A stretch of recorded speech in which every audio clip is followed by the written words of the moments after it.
Fernando Yara, and she still has an active restraining order against him. You may remember cops were called to their house in July when police say he was making those threats and had to be tased. Yara says he's ready to get the help he needs. A big solar storm is making it possible to see the aurora borealis, or northern lights, for another night here in Kern County. It's a rare occurrence to be able to see that magnetic phenomena this far south, but Kern County is not alone. People have been able to see the aurora even in the southern United States because of the solar flares. I'm Chris Davis in the KERN newsroom with news every half hour or when it breaks on News Talk 96.1 and AM 1180 KERN. What do you think, this is the Army where you shoot them a mile away? You gotta get up close like this. Bada bing, you blow their brains all over your nice Ivy League suit. It's the Ralph Bailey Show on News Talk 96.1 and AM 1180 KERN. Now make sure you leave the house when you make the call. You understand me? You hear me? Call from an outside line. I mean it. Call in or text to 661-842-KERN. That's 661-842-5376. Listen live at KERNradio.com. Now, the host you've been waiting all day for. Live from the KERN studio, here's Ralph Bailey. Hi, everybody, and a very pleasant good afternoon to you wherever you may be, however you may be listening, or however you may be viewing for those on YouTube. It's the Ralph Bailey Show on a Wednesday, 12th day of November. Chris Burdick is producing the broadcast. We got a busy show on this Wednesday. Aurelita Grijalva out of the 7th District in Arizona, which covers a part of Phoenix and most of Tucson, is a official congresswoman, which means there will be a vote, and it might have already gone on. I'll check the board on the Epstein files, and just coincidentally, the Democrats release a series of emails between Epstein and Maxwell. We'll get into that in just a second. You'll hear from Press Secretary Carolyn Leavitt. Our good friend Mark DiCamillo from the UC Berkeley Institute of Governmental Studies will join us. There is a new gubernatorial poll, and Katie Porter is still not the leading candidate. A Republican is, but it's a new Republican. We'll talk with Mr. DiCamillo. It's Wednesday, so Howard Marcus will join us at 4 o'clock. And we'll talk about the vote on the shutdown. I've got some audio of Gavin Newsom, which will make you join me in hoping and praying that Gavin Newsom is the 2028 nominee for the Democratic Party, the presidency of the United States of America. We should all drop to a knee right now and pray to the heavens that they nominate Mr. Newsom. You'll see why when you hear some of this audio. And I got some miscellaneous news and notes. Jack Schlossberg, who you don't know, but you know, is running for Congress in New York State. Do you know who Jack Schlossberg is? Honestly, I can't say it. I'll give you a hint. Okay. His grandfather's nickname was Jack. Yeah. Kennedy. Ah. John Fitzgerald was his grandfather. He's Carolyn. Called him Jack. Caroline Kennedy's son. She married. What? I think Howard Schlossberg is the dad's name. Now I'm thinking about why did they call him Jack? Because in the early part of the 20th century, if your name was John, Jack was kind of a nickname. Okay. And then I'd love for somebody to explain. There's another example. No, there's another example. Is it like Don or like Richard? Richard. Yeah, I was about to bring up Richard. And Dick. Yeah. But it kind of it fell off like in the 50s and the 60s. But he's born in 1917, and he just grew up. The whole family. Nobody in the family called him John. And just FYI. Just to add some information to you, no one, not one single person in the Kennedy family called John Jr. John. That's one of the greatest myths. Not that it's that important, but I just laugh when I hear reporters refer to the late John Jr. as John. And you know how one of his biographers, John Kennedy's biographers, explained how that got started? Yeah. Literally, because John Kennedy would let the kids, Caroline and John, come to the White House, and he'd let the press get some great pictures. There's a classic picture of John underneath his dad's desk, kind of screwing around, and the president's just kind of laughing. And the biographer explained that he was running down the hallway, and the president went, John, like, come back, like you would, put it down. You know what I'm saying? Like parents talk to the kids. Right. Be quiet. In fact, I did a whole Cosby bit about that when I was, anyway. And that's how it got started. He was just saying, John, come back. And then, ooh, John. I don't know why I'm spending so much time on something so stupid. Which really gets us into our lead. Why I'm spending so much time on this Epstein thing, because it's so ridiculous. The whole episode is so ridiculous. The fact that, the Trump administration itself is the one that made this a big deal. This clown cabinet that I keep alluding to is the reason that this is a story. It really is. It was never a story when Uncle Fluffy was in the White House. They had the same access to everything that this administration has access to. But you had members of the cabinet prior to the president's election. One of them on this very radio station, Dan Bongino, second in command at the Federal Bureau of Investigation, and the head of the FBI, Kash Patel, screaming, there's something there. They've got to release it. Oh, I know for a fact there's something there. And then once they got into the White House, they're like, there's nothing there. There's nothing there. Yeah, but what you said, and what had happened, and then you got the attorney general, the top cop, well, the list is on my desk. And then the next day, what list? I don't know what you're talking about. A list? Is there a list? I have no idea what you're talking about. They have created this problem. And now, as I said, they swore in Arlita Grijalva, the young woman who replaced her father. He was a 23-year veteran of that 7th district in Arizona.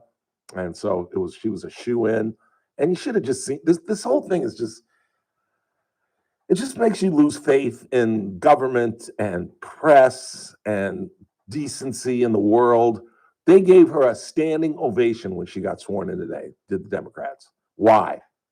Because she came from the 7th district in Arizona? Because she's going to change the count in the House? No, none of that. You know why they applauded so vociferously? She breaks the tie. She signs the discharge position that there'll be a vote on Epstein and releasing the files, despite the fact that it'll never get out of the Senate. And I doubt that the president will sign it. What do you think? Yeah, probably not. Absolutely not. If you're going crazy, what's the matter with you? So it's all this mess about nothing at the end of the day. And yeah, I wrote down some of the so-called incriminating text messages. Look, here's the bottom line. If they find a text message from Epstein to Ghislaine Maxwell, whatever the hell her freaking name is, saying Donald Trump slept with a 15-year-old, that's called hearsay. Not only is it hearsay, but I'm pretty sure Epstein is dead. Don't quote me on that, but I'm pretty sure. And somewhere I read that if I come on the air and say, I got the goods on Chris Burdick, I'm going to let it go, I'm going to tell y'all, and I die, Chris, it goes nowhere. Because Chris, by his rights, by the Constitution, has the right to face his accuser. He gets to cross-examine me. What do you have? And like I said, I'm pretty sure Epstein's dead. So even if they find some incriminating email, you've got to prove intent, you've got to prove knowledge, you've got to prove participation. Now, the obvious question is, why are Republicans fighting this?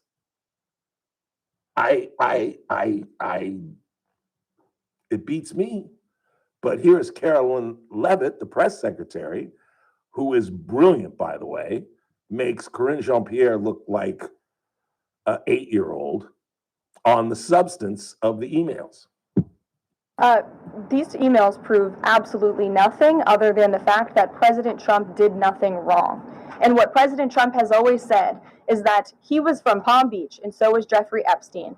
Jeffrey Epstein was a member at Mar-a-Lago until President Trump kicked him out because Jeffrey Epstein was a pedophile and he was a creep. And this email you refer to with the name of a victim that was unredacted now and has since been reported on in this room, so I will go ahead and say it, Virginia Giuffre. And it was CBS's own reporting, Ouija, that recently wrote that Miss Giuffre maintained, and God rest her soul, that she maintained that there was nothing inappropriate she ever witnessed, that President Trump was always extremely professional and friendly to her. And so I think it's a question worth asking the Democrat Party, and you should all go ask them after this briefing, of why they chose to redact that name of a victim who has already publicly made statements about her relationship with Jeffrey Epstein and is unfortunately no longer with us. That is brilliant. Why did they redact the name of a dead woman? Excuse my allusion to a poor child that was tortured, really. I don't mean physically, but mentally, and took her own life. Why did they redact that name? And why did they release it today, the day that the Congresswoman gets sworn in?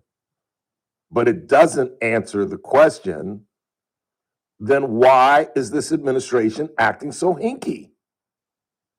This thing is never going to go away until this administration just opens up and says, look, here it is. Here it's all to see. It's never going to go away. And you know why? You all know why. Because there's one thing in American society that we don't put up with. Hell, we all know criminals. Imprisoned criminals don't put up with child molestation. If you're a child molester and you go to North Kern or you go to Tehachapi, look out, Jack, because they're going to, the Bustamante got her ass kicked. The woman that allegedly, we'll erase that in a month or two, allegedly tortured Genesis Mata. She got her ass kicked. Girl admitted it. Yeah, I did it. I did it. Even criminals don't put up with child molestation and pedophiles. So this is not going to go away. This is not something you can play 3-card money with and just, hey, look over there. They've done a great job of it with Venezuela, and we've got the biggest aircraft carrier off the coast of Venezuela, and it seems like the whole Navy fleet is, heading to South America, and the terror fights, and Ukraine and Israel. We've done a great job of it, but it's not going away. Plain and simple.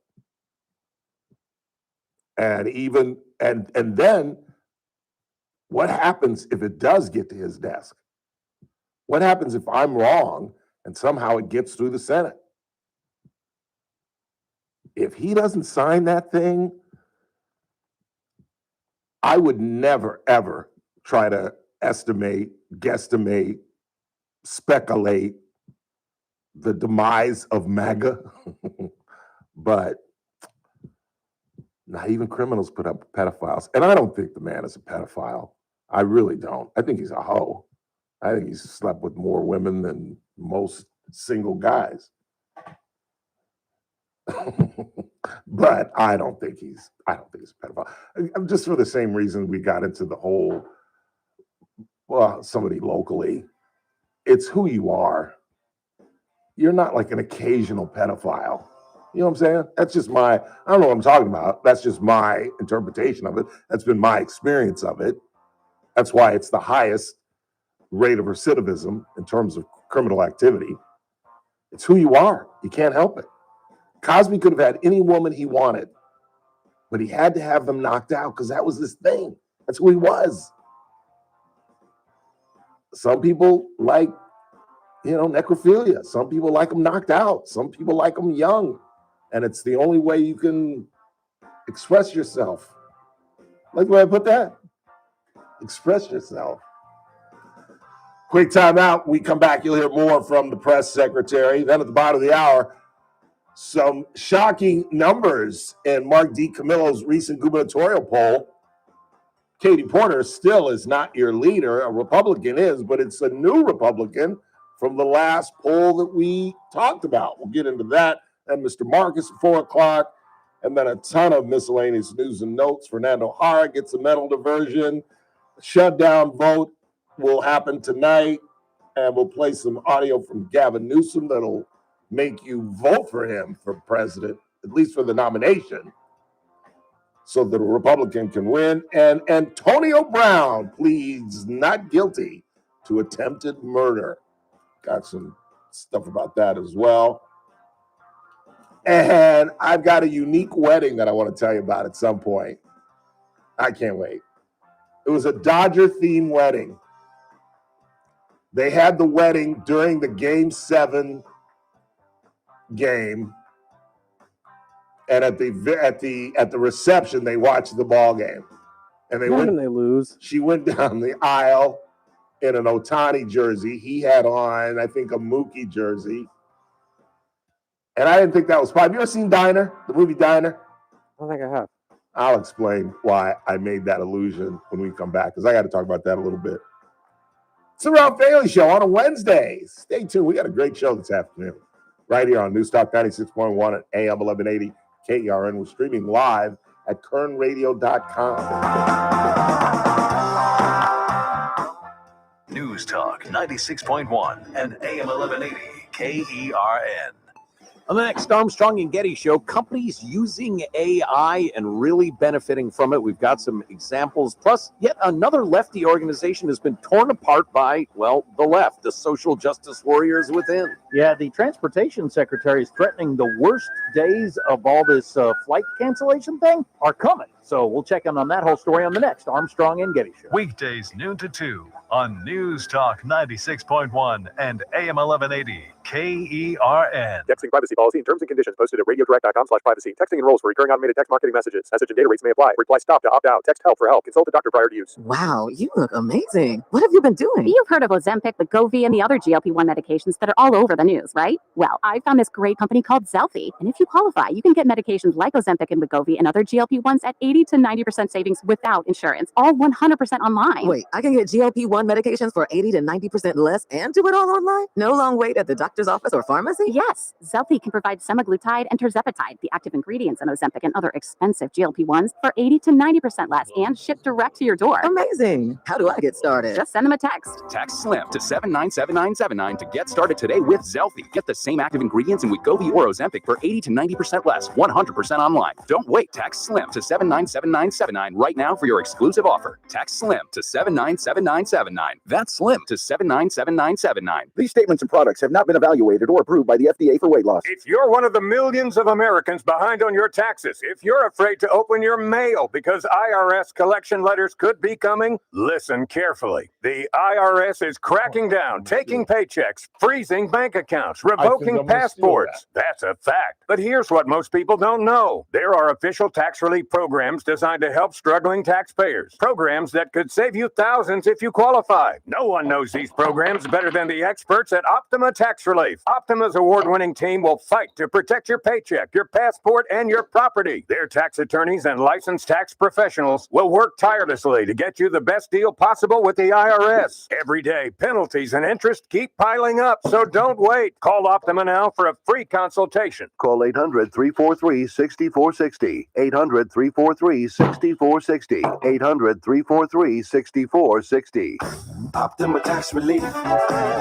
Some restrictions apply. For complete details, please visit OptimaTaxRelief.com. Gun safes on sale. TNT Liberty Safes Black Friday sale is happening now all month long. TNT has the Centurion 24 that holds up to 24 long guns for $899, or the USA 50 that holds up to 50 long guns for $1,999. TNT also has many scratch and dents and closeouts in stock while supplies last. Go to TNTLibertySafe.com and check out TNT's Black Friday full lineup of American-made gun safes. Or stop by TNT showroom at 6201 Knudsen Drive, 2 doors north of Hodel's. TNT, saving lives one safe at a time. The holiday season is all about food, family, and keeping traditions alive, and Smith's Bakery has been doing just that since 1945. No holiday is complete without Smith's signature cookies like smiley faces, Christmas trees, and candy canes. And before those family gatherings, don't forget to pick up your special order Christmas decorated cake, a signature champagne cake, or a fresh pumpkin or pecan pie. And for Christmas morning, there's nothing better than a warm cup of cocoa with a cream cheese coffee cake or beehive. Make your holidays a little sweeter with Smith's Bakery with 8 convenient locations. The Charlie Kirk Show, weekdays at 6 p.m. on News Talk 96.1 and AM 1180 KERN. Now, back to the Ralph Bailey Show. Now she's in me, always with me. 842-537-6842 The Most Pictured Diner, starring Mickey Rourke, Steve Guttenberg, Tim Daly, the guy from Wings. It's like it's a buddy movie, and the guy from the NBC show with he and his wife, Paul Reiser. Paul Reiser's in it, and the culmination of the movie is they're all crazy Baltimore Colts fans. Set in 1959. It's a Barry Switzer, Barry Zoller, my former news director who fired me. Barry Sanders. Barry Goldwater. Barry Bonds. There are too many Barrys. Yeah, there's a couple Barrys. See, whenever I do this, I always forget the hell what the hell was I talking about? We were talking about a movie. Oh, Barry, the director, the guy that's from Baltimore. Barry, I can't remember. Chris is looking it up. Anyway, he's from Baltimore. He's done several movies about Baltimore. Tin Man, you ever seen that with Richard Dreyfuss? That's a really good movie that he did. It's set in Baltimore. Barry Levinson. And there's a third part of the trilogy where these guys own a warehouse and it burns down. They have to start all over again.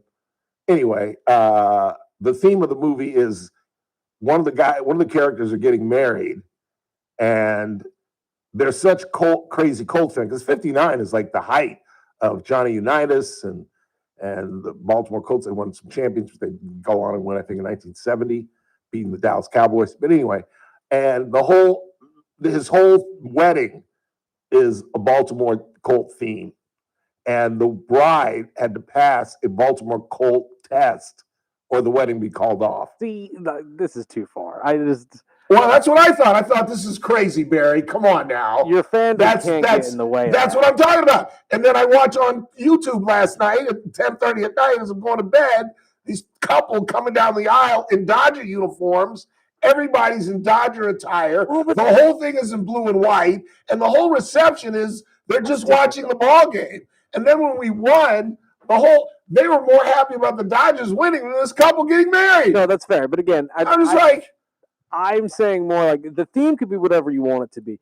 But having your wife go through an entire test or the wedding is off, that's excessive. Yeah, that's ridiculous. That's excessive. It's a great scene, though, where she's taking the test and she fails. Of course. I'm ruining the thing for you. Where it's the last question, and the boys are all in the bar area of the basement as she's taking the test, and one of the guys blurts out the answer. And he goes, "Oh, sorry, that's wrong. You can't. I heard somebody give it to you." And she's like, "But I knew the answer." It's like, "Nope, sorry, you failed."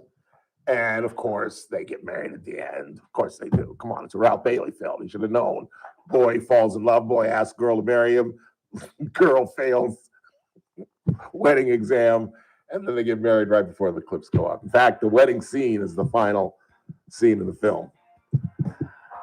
You'll hear more from Carolyn Levitt on the Epstein files and on the shutdown on the ACA subsidies. And coming up after this break, we're up to Berkeley to talk to our good friend and pollster, former Gallup poll pollster, now with the UC Berkeley Governmental Institute. Let me say that again. The UC Berkeley Institute of Governmental Studies, Mark DiCamillo. There's a new gubernatorial poll, and there's a new sheriff in town, a Republican leading the way. We'll get into that when we come back. It's TRBS on a Wednesday. I'd stick around if I you.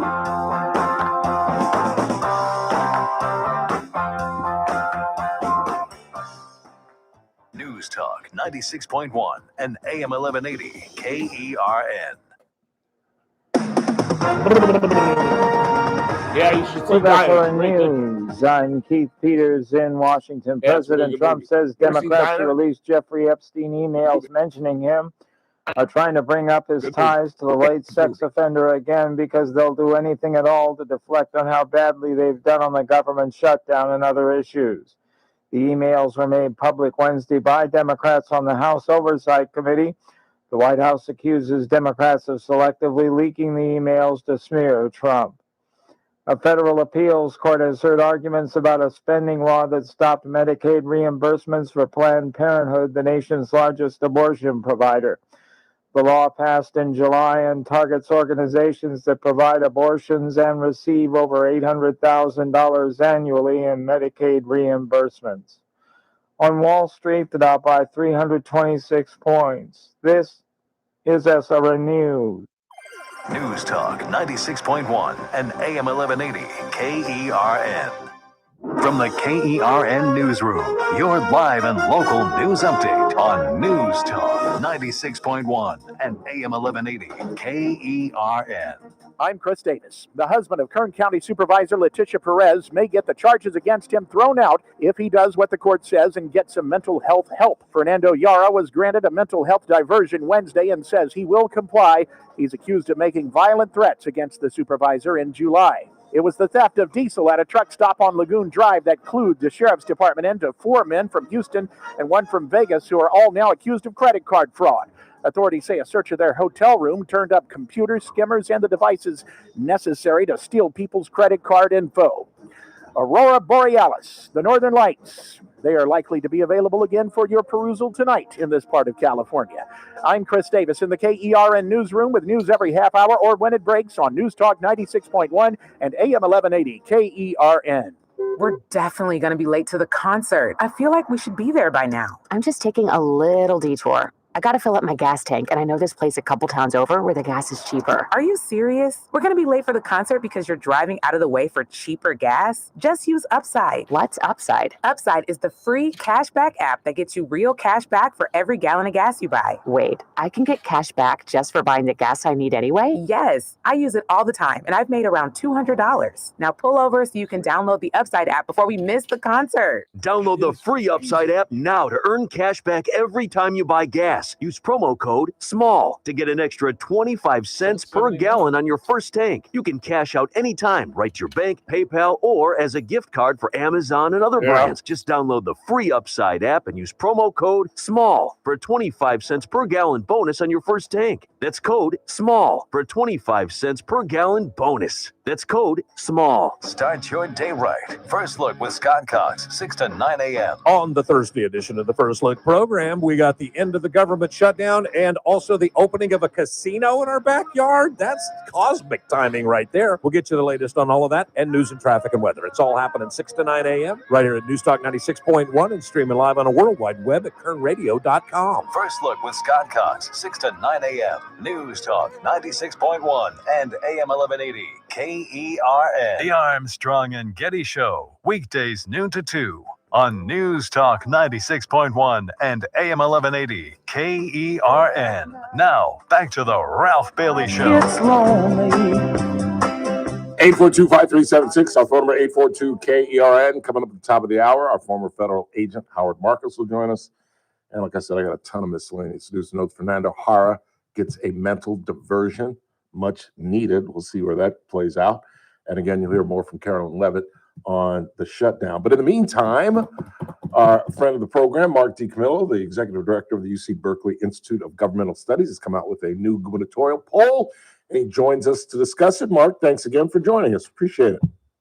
Hi, Ralph. Good to talk to you again. Always good to talk to you, sir. The thing that there are a couple of things that jumped out at me. A, there was a Republican leading once again. I don't know whether it was your poll or an Emerson poll about a month or two, maybe 3 months ago, where another Republican was leading. In the first poll, it was Steve Hilton that was leading. In your poll, Chad Bianco, the Riverside sheriff, is atop. Is that accurate? That's right. We have Hilton at 8% and Bianco at 13%. So we do get more support in our poll for Bianco in this latest poll. Yeah, and the other thing that obviously jumps out is the huge number of undecideds. You got it at 44%. Have you ever seen anything like that, or is that typical this far out? No, it's atypical. I would say a lot has to do with just voters' attention being diverted to Proposition 50. That's where their head was at over the last month or two.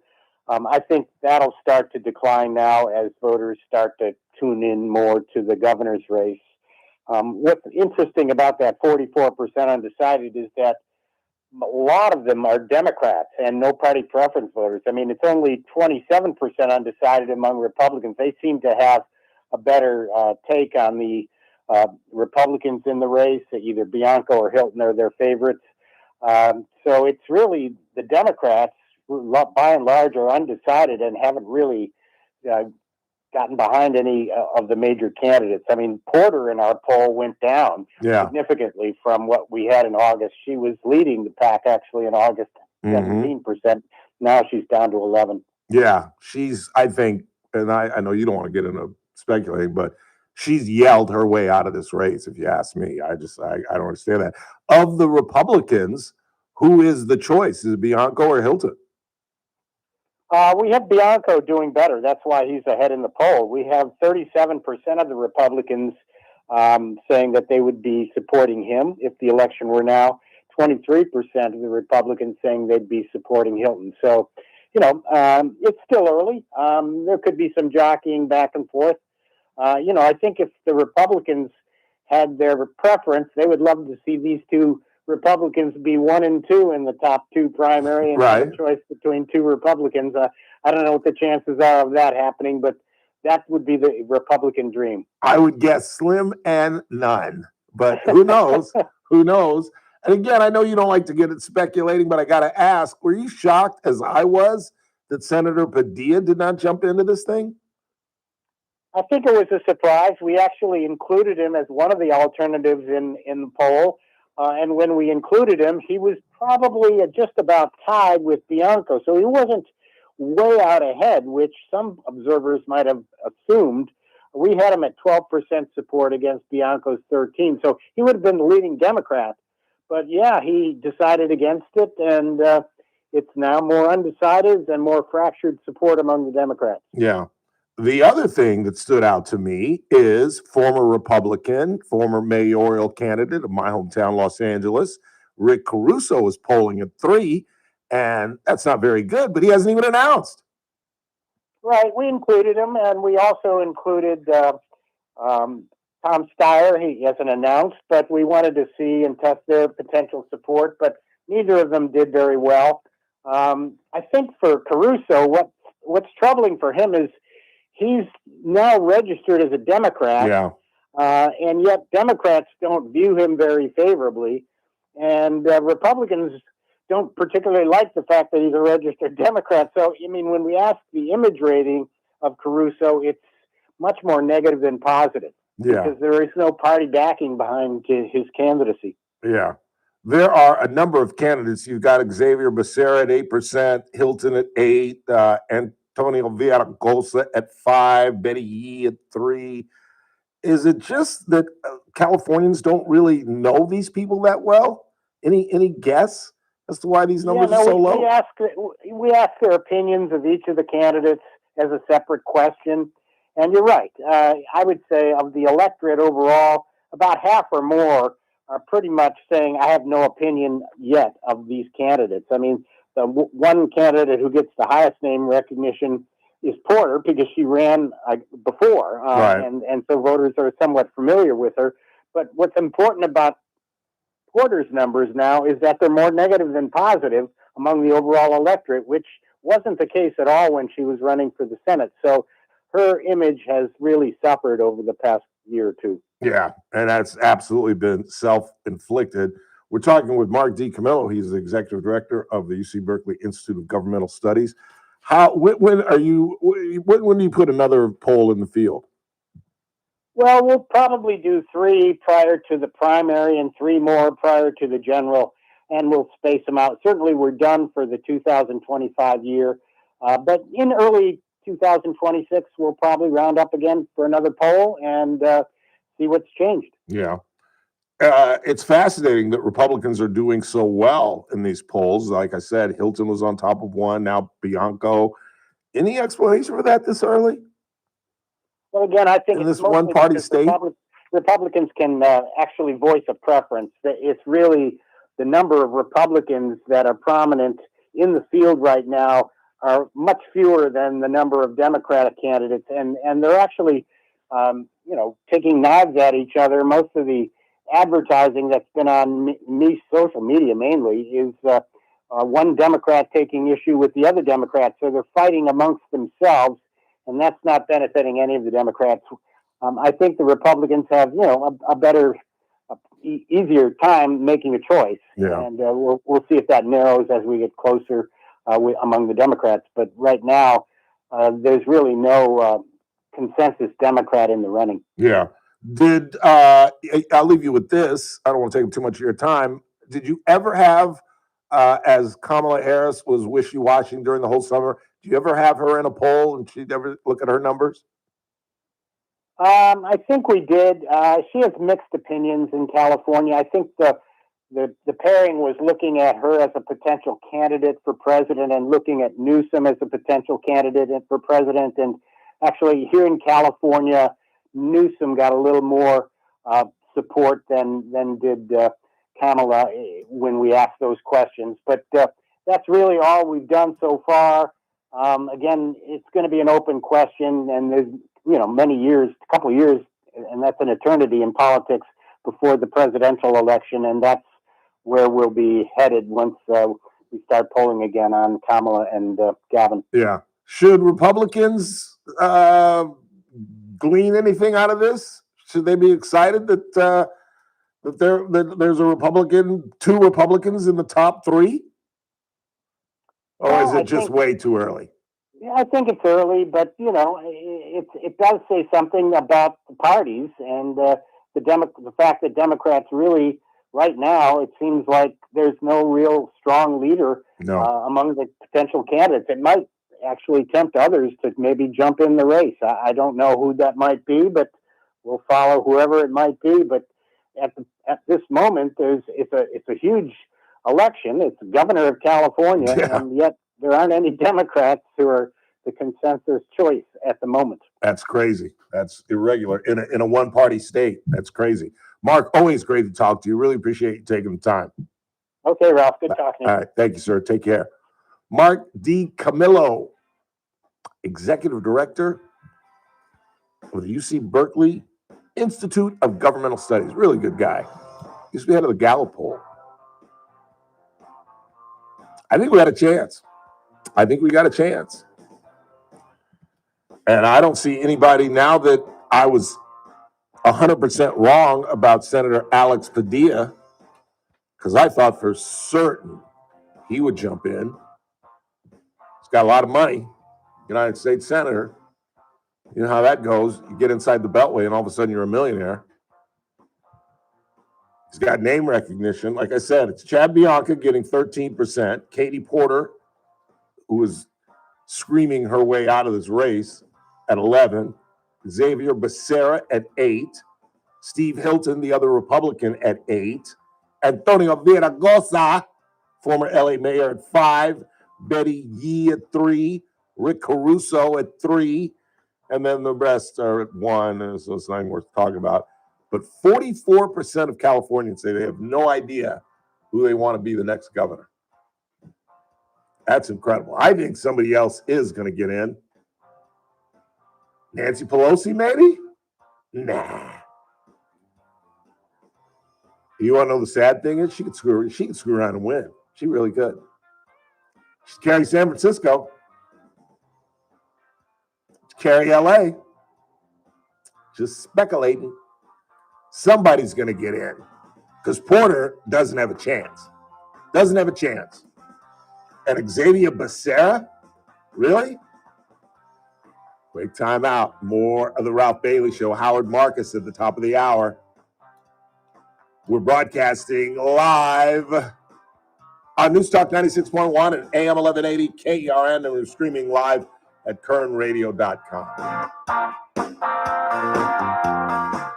News Talk 96.1 and AM 1180 KERN. Thursday edition, Clay Travis, Buck Sexton Show. The government, it should be back open after the longest shutdown of all time. We will break down the absolute latest there, as well as whether you can now get on a plane and be able to travel without being concerned. Plus, Buck. Uncle Bill will be with us. It's exciting. Join us on Clay and Buck. Live 9 to noon. News Talk 96.1 and AM 1180 KERN. Ralph Bailey for Sangera Subaru. You know, I think the guys over at Sangera Subaru totally lost their minds. Did you know that now through November 19th, the lease on a 2025 Crosstrek, $149 a month. I'm not kidding. A 2025 Crosstrek Premium CVT, only $149 a month for 36 months and just $5,100 down due at signing. Or if you'd rather buy, you can get as low as 1.9% APR financing. Buy or lease. Either way, you're going to get a brand new 2025 Crosstrek. These offers end November 19th, so stop by and see my good friends Damon Culbertson, Hassan Levy. Pick out your Crosstrek and the financing that works best for you. Sangera Subaru, paving the way for a better community. 5500 Gasoline Alley Drive in the Bakersville Auto Mall. Through November 19th, 2025, lease a 2025 Crosstrek Premium CVT model code SRB-13 for $149 a month for 36 months. $5,100 due at lease signing plus tax and license, zero security deposit, 10,000 mile a year limit, 15 cent per mile overage, MSRP $30,048, VIN number S8325315, 1.9% APR financing on 2025 Crosstrek models, financing for well-qualified buyers only, subject to credit approval, offer ends November 19th, 2025. Meet Paul Sheldon's client, Norma Diaz, owner of La Rosa Fruit Bars and Ice Cream. Hi, I'm Norma Diaz from La Rosa Fruit Bars and Ice Cream, and I'm a client and friend of Paul Sheldon. I've known Paul for many, many years, and my parents happened to be his first clients. So, of course, I called Paul and immediately felt this peace come over me, knowing that I didn't have to freak out about making a big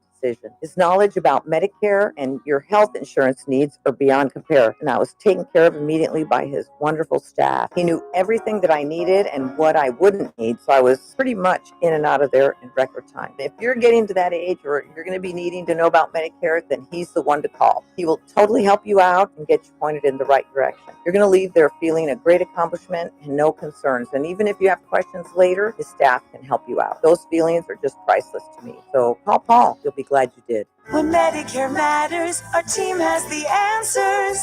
Team Paul Sheldon. 398-2298. You've got your whole life ahead of you, so choose a Medicare plan you can count on. And that's what you get with a Medicare Advantage plan from United Healthcare. With more than 45 years experience serving its members, United Healthcare has plans with low... You're going to want to replay that at 5 still, right? Probably. Okay. Yeah. November 7th. So go to uhc.com/Medicare today. United Healthcare Medicare plans. It's Medicare coverage California can count on. It's another huge giveaway night on Saturday as the Condors host Youth Jersey Giveaway when they take on the Coachella Valley Firebirds. The first 2,000 kids 12 and under will get a number 21 Matt Savoy blue jersey. He's up in Edmonton scoring goals in the NHL. Saturday is Youth Jersey Giveaway presented by SC Architect and 23 ABC. Big crowd expected, so get here early. Doors open at 6. The puck drops at 7. Fun starts at just $15 at condorstown.com or by calling 324-PUCK. This is Condors Town. The Clay Travis and Buck Sexton Show, live 9 to noon. Now, back to the Ralph Bailey Show on News Talk 96.1 and AM 1180 KERN. I fell into a ring of fire. I fell into a burning ring of fire. I went down, down, down, and the flames went higher. And it burns, burns, burns. The Ring of Fire. The Ring of Fire. You can see how good the Lakers are tonight. 6:30 tip-off live from Oklahoma City, taking on the defending champions. Is LeBron playing? LeBron's not playing yet, is he? No, not that I know of. He did not make this entire road trip. I do not believe so. Sciatica is, whatever. Such a punk. God, I hate him. There'll be cataracts next, and a bad hip, and yeah.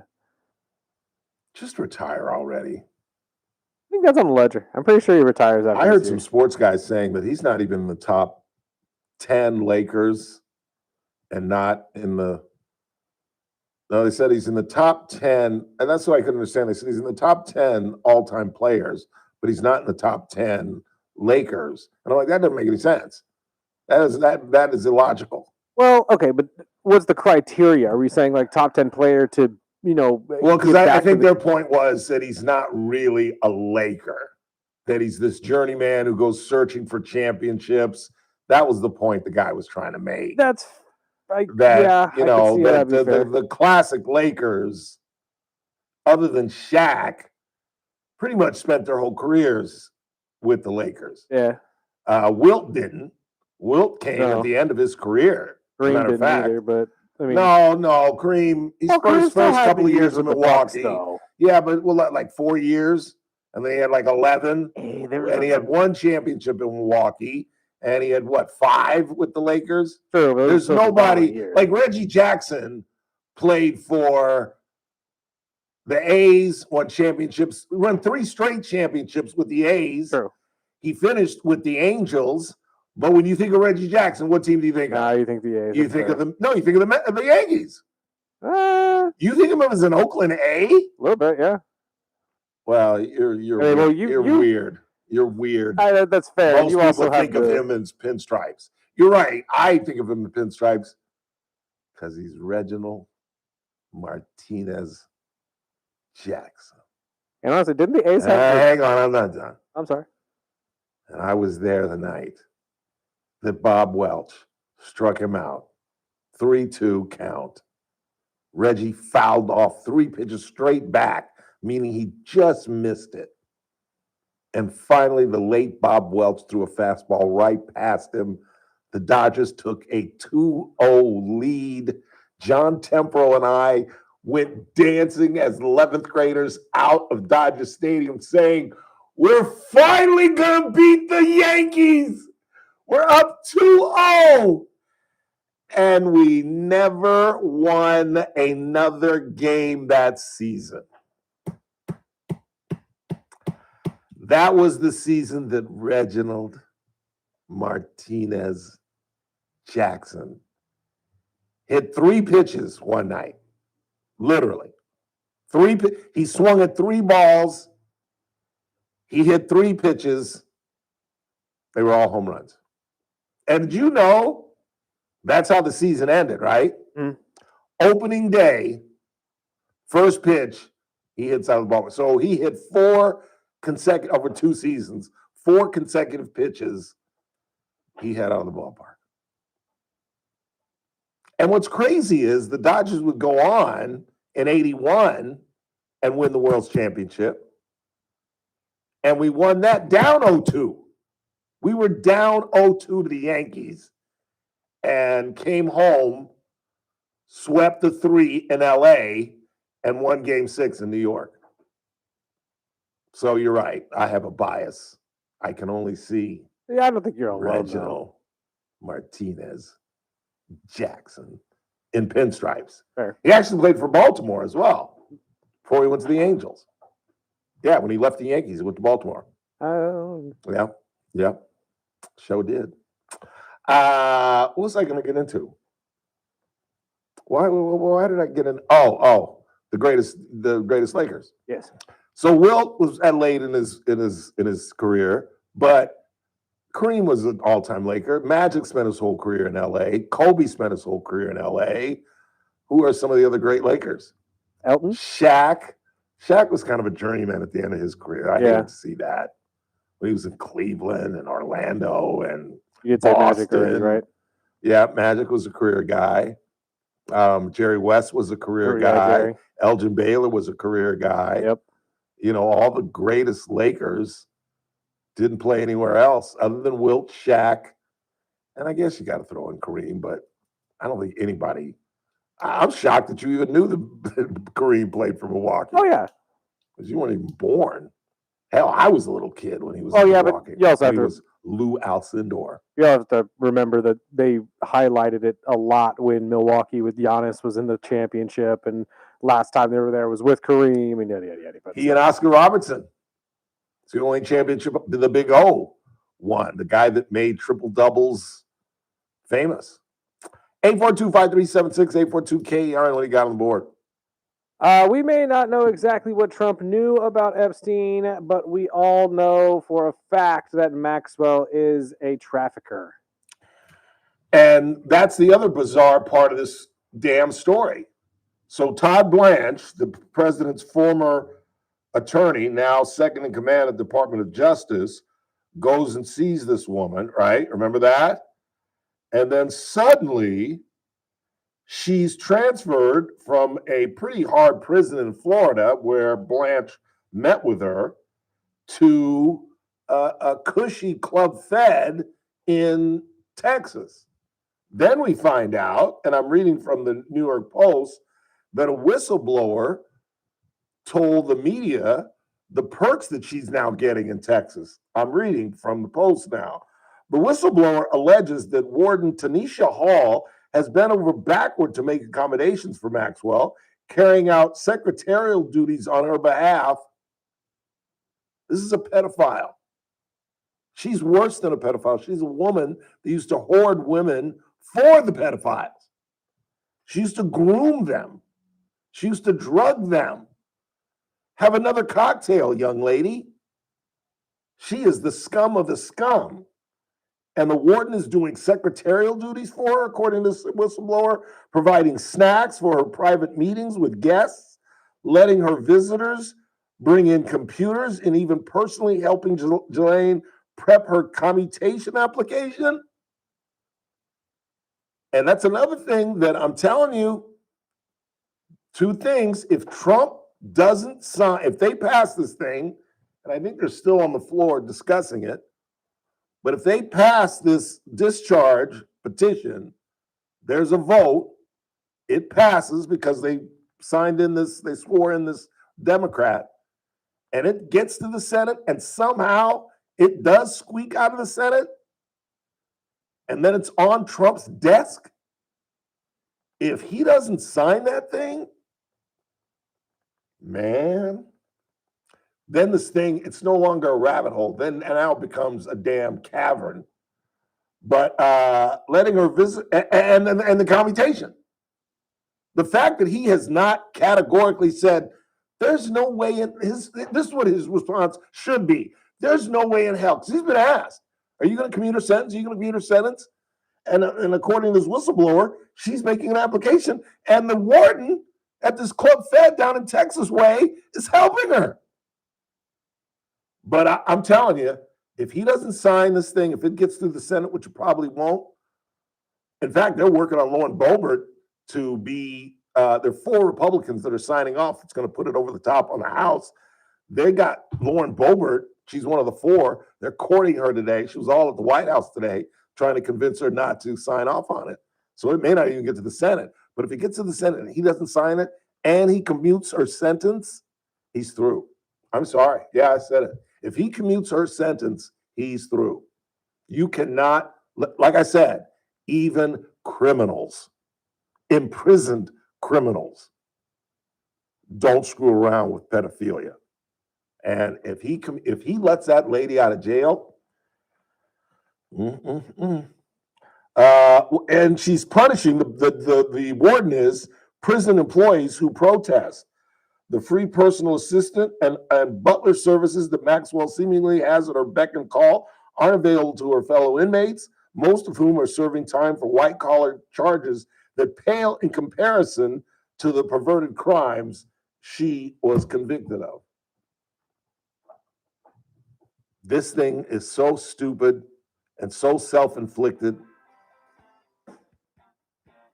But you bring on wackadoos like, well, I'm not going to name any names, but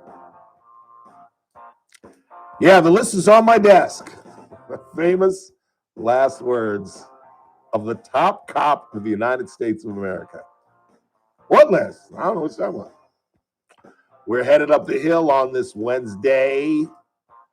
Our former federal agent Howard Marcus will join us. Then at the bottom of the hour, I got some miscellaneous news and notes to get to.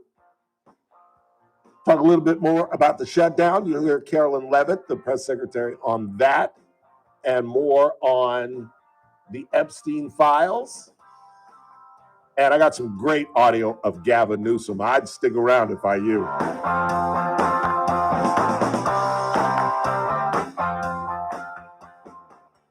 This is AM 1180 KERN, Green Acres. This is 96.1 FM, Bakersfield. Online at KERNradio.com. News this hour from Town Hall. I'm Keith Peters in Washington. The White House is angry about a batch of Jeffrey Epstein emails released by House Democrats. More from White House correspondent Greg Clugston. Democrats on the House Oversight Committee released emails from Epstein, the late sex offender. In one of the messages, Epstein wrote Donald Trump knew about the girls. An email from 2011 alleged that he had spent hours at Epstein's house with a sex trafficking victim. The president accused Democrats of trying to deflect from their political failures, and White House Press Secretary Caroline Levitt said the emails were selectively leaked to smear President Trump. Greg Clugston, Washington. As President Trump urges Israel to pardon Benjamin Netanyahu, concern is growing over U.S. influence over Israel. President Donald Trump has called on his Israeli counterpart to end Prime Minister Benjamin Netanyahu's ongoing corruption trial. In a letter, Trump asked President Isaac Herzog to grant Netanyahu a pardon and to halt what he called a political prosecution. This isn't the first time that Trump has tried to influence this case on behalf of his friend Netanyahu. He made a similar call in a speech to Israel's parliament last month. This case has bitterly divided the Israeli public. Trump believes that a pardon would help the nation heal and allow Netanyahu to unite the country behind him. Correspondent Joe Fetterman reporting. House lawmakers are making a long-awaited return to potentially end the longest federal government shutdown in U.S. history. Speaker Mike Johnson is predicting that the House later Wednesday will pass the bill to reopen the government and send it to President Trump's desk for his signature. On Wall Street, the Dow up by 326 points, the Nasdaq dropped 61. More on these stories at townhall.com. The following is not an actor, but a real-life story from Trinity Debt Management. Every day I speak with people who are worried and are feeling a lot of pressure because of credit card debt. That's why I'm very proud of what we do at Trinity. We just help. We give people the support they need along with a real plan to become debt-free. Credit card bills are consolidated into a single monthly payment that is much less than what they were paying before. Most of our members end up saving thousands and even may improve their credit scores by as much as 200 points. I know from the bottom of my heart that I'm making a difference in the lives of the people we help. It just makes me really happy. If credit card debt has you down, call Trinity at 1-800-990-6976. My name is Julie, and I'm a Trinity counselor. Call me and become debt-free for keeps. 1-800-990-6976. From the KERN Newsroom, your live and local news update on News Talk 96.1 and AM 1180 KERN. Police say he made threats against his wife, but that may not be enough to keep him locked up. I'm Chris Davis. That's Fernando Yara, the husband of Kern County Supervisor Leticia Perez. You may remember the incident July 12th where Yara had to be tased and restrained at their house when the cops were called. His words, according to police, were that he was going to execute people and bash Perez's head in. She got a restraining order after that. Now Yara may be getting a mental health diversion. He was granted that diversion Wednesday, provided that he follows the court order to get help. If you keep up with the Bakersfield City Council, you may have noted some recent absences by Ward 3 Councilman Ken Ware. Wednesday, he announced that he has cancer and says the treatments have been keeping him from council meetings. He says he would like to be back, but he has had some setbacks. And in the press release he sent out is asking for prayers, where it says he is still keeping abreast of what's going on with the council and city business. Credit card fraud is one of the charges against 4 men, 3 of whom are from Houston and 1 from Vegas. They've been rounded up in the last week, and Bakersfield PD says they had computers and skimmers and the tools necessary to defraud people and steal card info. But the jig was up when detectives were called to a truck stop last week on Lagoon Drive, where they say 2 of the men were stealing diesel by putting it in bottles in the back of 2 trucks. So what about those northern lights? That red glow that you may have noticed last night was the aurora borealis, common to places like Alaska and the Great White North. But as a rarity and because of a magnetic storm, the lights were able to be seen here. That could happen again tonight because of a particularly strong solar flare that has made the aurora visible as far south as Florida. I'm Chris Davis in the KERN newsroom with the news every half hour or when it breaks on News Talk 96.1 and AM 1180 KERN.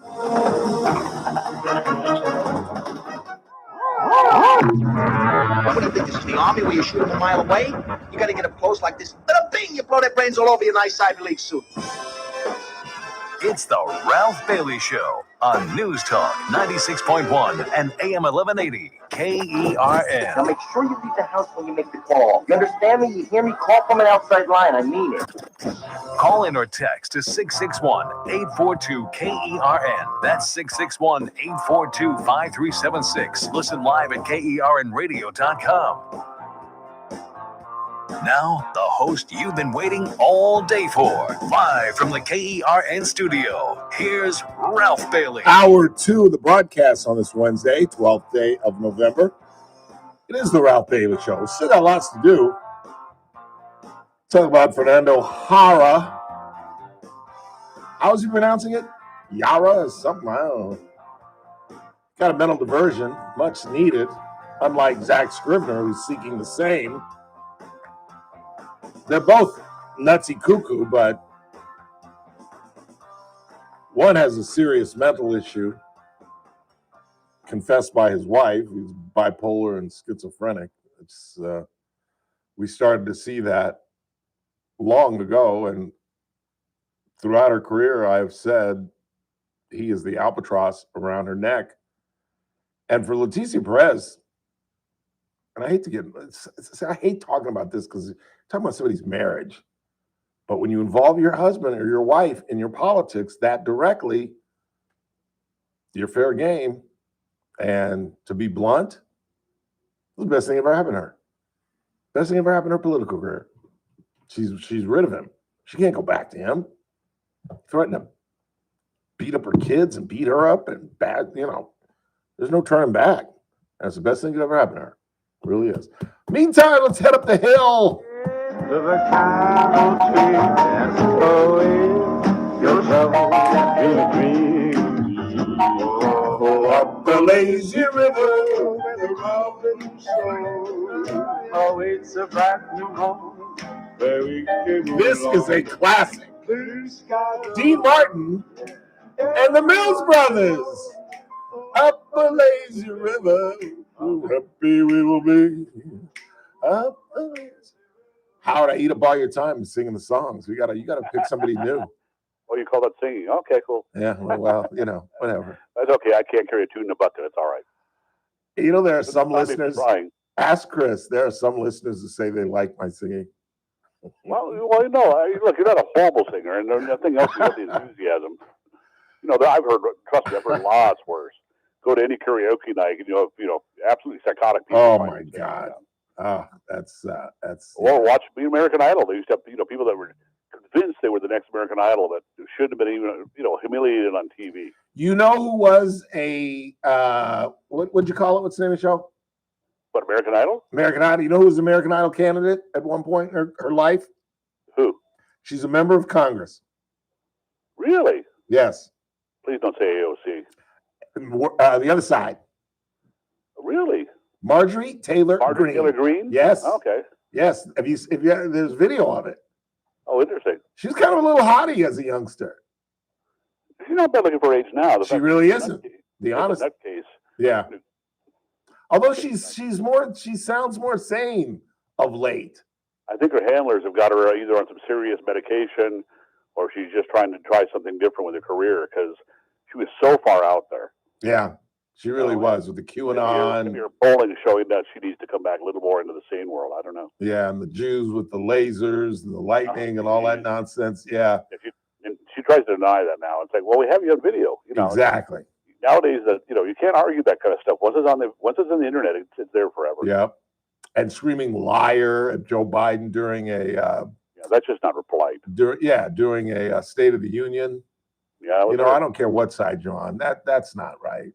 No, we've turned out all that political stunts. That's just kind of we've just coursed in society in general. Yeah, you're absolutely right. So what's popping with you?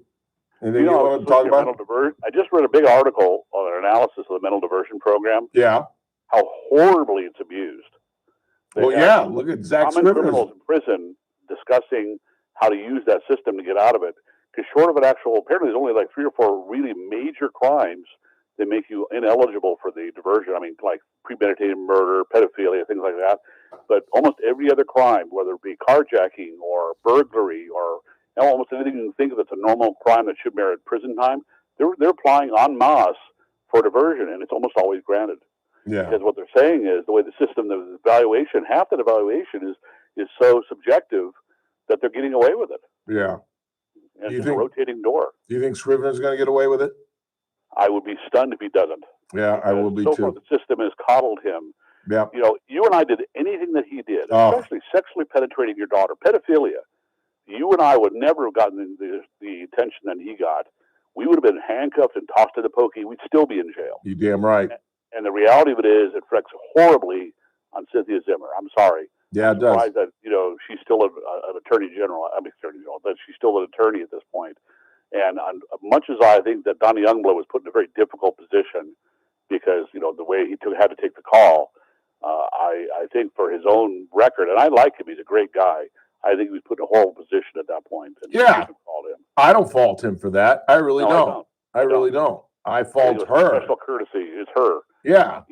Calling your aunt. Having her get her out. And, between the mushrooms and the assault weapons and the drugs, and everything else involved, and then penetrating your daughter. I mean, I'm sorry, that would right there. That's a deal breaker. And waving a gun around with your kids, and to the point where they have to stop you from sexually penetrating your daughter, or whatever the reason was. And you're right. It's just any non-politician, any non-connected person, without 110%, without a doubt, would be in jail. Would be underneath the jail. Would absolutely be underneath the jail. You release a pedophilia, and they had a movie long ago called Short Eyes, and that was the terminology for pedophilia. Pedophilia, and when they went into prison, usually the prison took care of. It was one of the prison justice. Oh yeah, I was alluding to that earlier in the show. Yeah, I heard you say it. Yeah. The reality of it is that if he gets diversion, I'd be stunned if he doesn't, because there's been enough strings pulled on his behalf. Yeah. If this guy has not paid any alimony or child support, has escaped entirely jail time, he's being treated with kid gloves for reasons I'm just unsure of. Other than that, this is the old boy network at its worst. Yeah. I'm stunned by this, and I'm that is going to get it. I hope he doesn't, but I would be not surprised if he does. And the fact that his family is supporting him, obviously somebody's supporting him, somebody is feeding him, somebody's paying for those Cal State classes that he's taking, but he just so conveniently quit his gig when his wife was banging on him for support. Right. And so if this, well, I don't want to get racial about it, but I no, I know what you're thinking, and I think was anybody other than a white upper class connected politician, they would talk about the fact, they would stress the fact that he basically abandoned his kids. Yeah, he did. I think it was a black guy or Latino, they would highlight, and of course he walked away from his children. And yet that's not even really discussed. The fact that he's not helping Christina raise these children, he has no contact with them, and he's just walked away from his family for reasons that may support his family. Yeah. Trauma. Absolutely. Oh, those kids are tries to rape you. How do you get through that again? Exactly. How do you forget that? With years of therapy, we're talking about a teenage girl who does exactly what he was doing. And think about when she's 17, 18, 19, and she starts to really understand what dad was about. Trauma. Yeah. But Hara, I think, deserves it. I think he's he a is. long-term nutcase. He really is. Clearly documented for years that he had issues. Yes. And, you know, the only thing is that she was, I don't know if she was an enabler. I don't know if she was a, you know, subject to domestic pressure and violence from him. I mean, who knows? But she chose to stay with him all this time. And Yeah. spent all this. You remember the time when he was just berating her in public and all the incidents that they happened in the public forums, and she still stuck with him. It wasn't until he really completely broke. Yeah. You know, came out. But why would you? I know he's the father of children and all that, but at what point do you say enough is enough? Well, I think now it's enough is enough. It has to be. Oh, it has to be. She has to walk away now. I was friends with, we were really good friends. We really were. We used to have her on the show all the time when Jared was my producer back when we first got started. In fact, we went out one night. We were supposed to go out with her and her sister and me and JR. We went to Bill Lee's. The sister didn't show up, but we were hanging out at Bill Lee's and stuff. And when I began to realize that this guy had lost is when she did that LA Times interview. Oh, I remember that. And somehow his mental health came up and he berated her in front of the reporter, made her cry, and he stormed out of wherever they were having lunch. And she is reported to have turned to the reporter and said, "See, this is what I'm talking about," in tears. And that's what I was like, you got to leave this guy. That's when you get the divorce attorney, and you know she would have been should have been a clean break. Yeah. You know, but look, women stay with abusive men, and vice versa. Yes, very common. For reasons you and I, as rational people, never understand. Never tolerated. Yeah. But you know, that's not unusual. No, it's not. No, it's not. We were just talking about that with the folks from the Open Door Network. It really isn't. Well, the system needs. There's so many things about the system that needs reform. We have a tendency to pass these feel-good ballot measures that just get horribly abused. And this is one of them. This diversion idea. You know, if you want diversion, put it this way: the judge has that discretion. The prosecution has that discretion. Without this diversion program, to divert them into probation or any kind of number of programs available, without having this automatic get out of jail card, which is what they're using. And just like a lot of these programs that feel good, it's when there's a loophole, it's being exploited. Yeah. And by the very people that we need to keep locked up. But what do you do? What do you do if the woman you love or the man you love has a mental illness? What happened to, for better or worse, for sicker or poorer, or wealthier or whatever? I mean, it is an illness just like cancer or anything else. I don't know. I don't know. My first wife had issues. She had been sexually abused as a very young girl for years and had a breakdown in the middle of our marriage, and that ended the marriage, actually. It wasn't my choice. Yeah. Counseling, but I can just tell you that as the how do you put it, as the person that's trying to deal with this in a relationship, it's very difficult. Yeah. Because you're trying to fix somebody who's broken. Mm-hmm. And the treatment for it, there's treatment centers out there, but the person who has to seek the treatment has to be willing to admit that there's an issue, and most people are in denial. Yeah. You know, and we don't have we used to have involuntary commitment. We had people that we put there, but since the 70s, that's gone.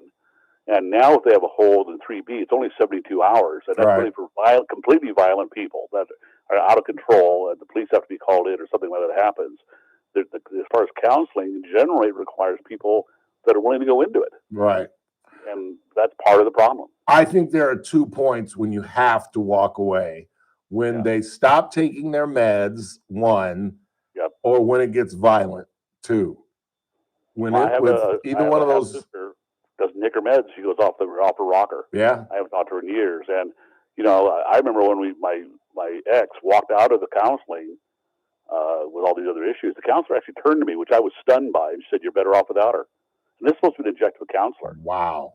And I went, and I was just taken. This was 30-something years ago. I was taken aback completely. I went, "Aren't you supposed to keep us together?" And she just sort of looked at me. In other words, she recognized it was a lost cause. Yeah. She's not a bad person, but she just had issues. Yeah. And the reality of it is, like Letitia, at some point you got to go, look, I can't fix this anymore. You can't deal with this. It's affecting your own life. It's affecting your children. At some point you got to go, look, I've got to let this go. Yeah. And I think you got to. Especially when you have young kids. And they were he threatened them as well. So Yeah, imagine. Well, the kids probably need counseling at this point. You know, daddy's threatening to kill me. Yeah, You know, kids pick up on that stuff. they really do. So And sad. I don't know if there's enough. You know, there's programs. I'm sure she has health insurance. I mean, with that health insurance, hopefully would come counseling. If she's smart, she'll put them in it. She probably needs counseling herself, I would think. I don't know if she's a bad person, but I think that this idiot or insane soon-to-be ex, we would hope, forced her into making a lot of really bad decisions. The thing with the marijuana. Yep, that's when she lost me. And you're right. I don't think she's a bad person. I think she's a brilliant woman. I think she's engaging. Like I said, I thought we were pretty good friends. Yeah. And when she sold her seat to get him on the ground floor of the marijuana thing, I just got like, I got to walk. I mean, there was a lot of money. Wasn't it like, what, 25 grand or something? Yeah. It wasn't even a huge amount. And it was real obvious what they did. Mm-hmm. I was surprised at that point she was still in office after all that. I don't know how she survived it. I really don't, because she basically sold out her office. There's no way he gets the clientele that he received if she's not a supervisor. Exactly. If he's just Fernando Jara, that doctor from LA would have never been engaged. You know, his whole resume was, I'm sleeping with one of the votes. You know what I'm saying? So, oh yeah, well, no, that's pay for play. You know, Yeah. and the reality of it is that, you know, she's not the only case of it. It's just that because she's a public figure, it's so Right. obvious. Yeah. You know, we have lots of dysfunctional families out here, and you see them on the streets of Bakersfield. You see them in the news occasionally when it really explodes. And we have counseling systems everywhere. There's lots of free counseling. There's these centers you can go to. But again, people have to want to go. Their spouses have to understand at some point you can't do this by yourself, and you need to go. But you know, it just shows the systemic issues we have. A lot of times, mental health, for example, I don't think we take it really seriously. No. Going back to the gun laws, you know, almost all these mass shootings, there was somebody who was mentally disturbed, and how many of those do we had clear signs there was an issue, and they didn't get treatment? Yep. And people said, "Oh, he was a weird kid," or "I saw warning signs," or "I even called the police." You know, the kid in Florida that did the shooting up. You know, the police were called out there multiple times. The kid in Uvalde, the kid in Tennessee, Uvalde. Yeah, all of them. It's like Hansel and Gretel. They leave crumbs right to their mental illness. Yeah, and families just aren't willing to say that my child and my grandchild is wackadoo. Yeah, it's for whatever okay. reason. It's not a failure on your part if your child has mental issues. Yeah. It's something you need to address. And I think that's a systemic problem we've had. We still, I think, have a stigma over people that have mental issues, and we either try to ignore it or we try to put a Band-Aid on it here, take another pill. And it's a pandemic. Yeah, and we're ignoring it. Everywhere. Yeah. And the stresses of modern life don't help. I'll leave you with this. Why, if Donald Trump, and I don't believe that he is involved with all this Epstein thing, then why won't they just open it up and let it go? Why are they fighting this thing so vehemently? I saw the actual passenger list that was partially released. He's not on the list, obviously. He never actually visited Epstein Island, and that's the whole question. Well, there is some in some of the emails that they released today. Epstein made allusions to him being on the plane and being on the island, but he's not on the passenger manifester list, and they weren't hiding it because there's people on there like, you know, obviously Bill Clinton and all these Bill Gates, Bill Gates, Tom Hanks of all people. You know, there's people that are on this list that I think the majority of them were basically taking advantage of a luxury trip to an island. Why not? You know, why not? It was a freebie to, you know, basically to curry favor. You know, my answer is real simple. The Biden administration and all the dirty tricks that Hillary did and Camilla, everything that they've tried to do, if there was something there, even a kernel of it, it would have been released 3, 4, 5 years ago. That's what I said that to Randy before the show started. Yeah, so I don't think there's nothing there, but the reluctance to release it is bizarre. I think part of it is because they're unwilling to give a floor for a diversion for the Democrats. You know, this came up right after they lost this vote on the continuing resolution. All of a sudden, this pops out. Why would hey, ignore what we just failed at. Here, look over here instead. Right. It's very convenient that this comes out again. And on the very day that they swore in the woman that put it over the hump. The name I can't say, Griselda, the last name. I wrote it down phonetically. Hang on. Arlita Grijalva. Right. Grijalva. And the reality is they're going to use this to flog as you said, they're going to flog the Republicans with it. Oh, you support pedophilia. No, it's a side issue.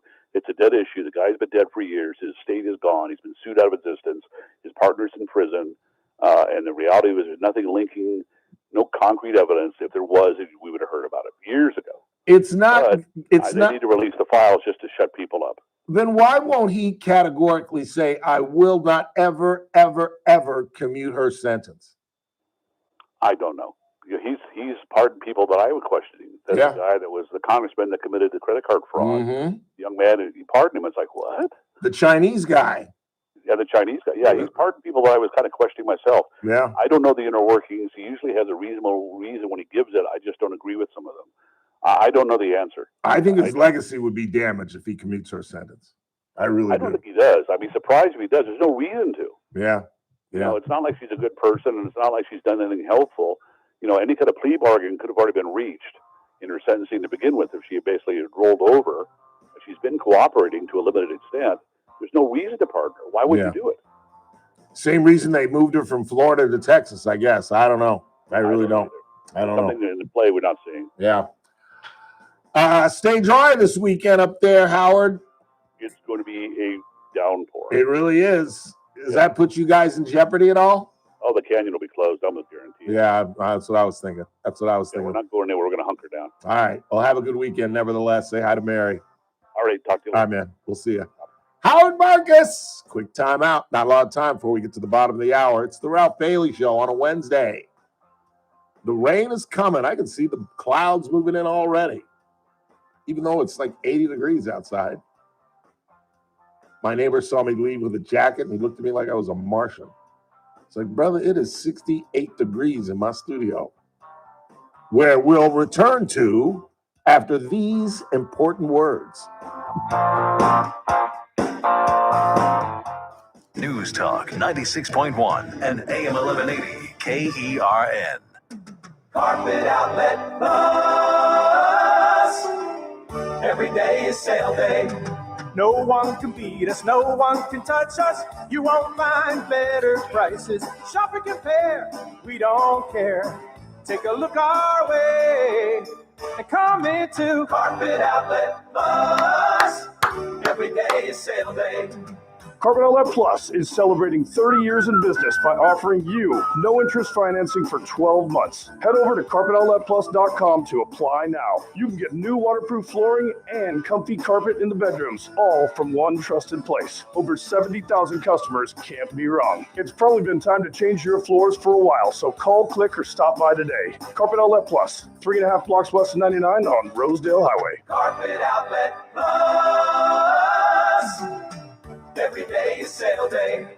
Texting privacy policy and terms and conditions posted at radiodirect.com. What are they talking Texting about? enrolls for recurring automated text marketing messages. Message and data rates may apply. Reply stop to opt out. Text help for help. Consult the doctor prior to use. Wow, you look amazing. What have you been doing? You've heard of Ozempic, Wegovy, and the other GLP-1 medications that are all over the news, right? So well, they I found this passed great the company called Epstein Zelfie. thing? And if you qualify, Now you can they're get doing the medications like part that Ozempic and Wegovy and other GLP-1s at 80 to 90% savings without insurance, all 100% online. Wait, I can get GLP-1 medications for 80 to 90% less and do it all online? No long wait at the doctor's office or pharmacy? Yes, Zelfie can provide semaglutide and tirzepatide, the active ingredients in Ozempic and other expensive GLP-1s, for 80 to 90% less and shipped direct to your door. Amazing. How do I get started? Just send them a text. Text SLIM to 797979 to get started today with Zelfie. Get the same active ingredients in Wegovy or Ozempic for 80 to 90% less, 100% online. Don't wait. Text SLIM to 797979 right now for your exclusive offer. Text SLIM to 797979. That's SLIM to 797979. These statements and products have not been evaluated or approved by the FDA for weight loss. You've got your whole life ahead of you,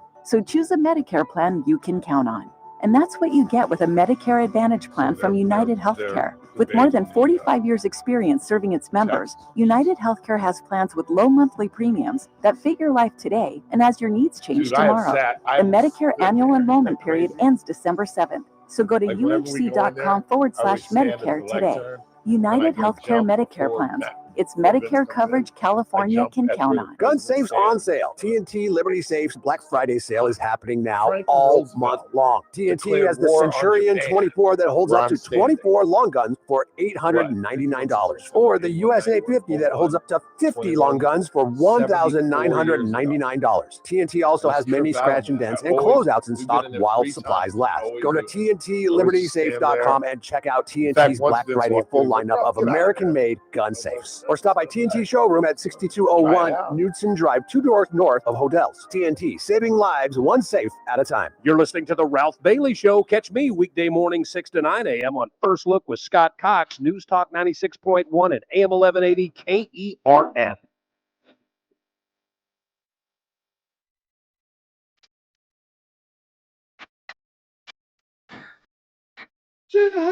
Me down soon as you can.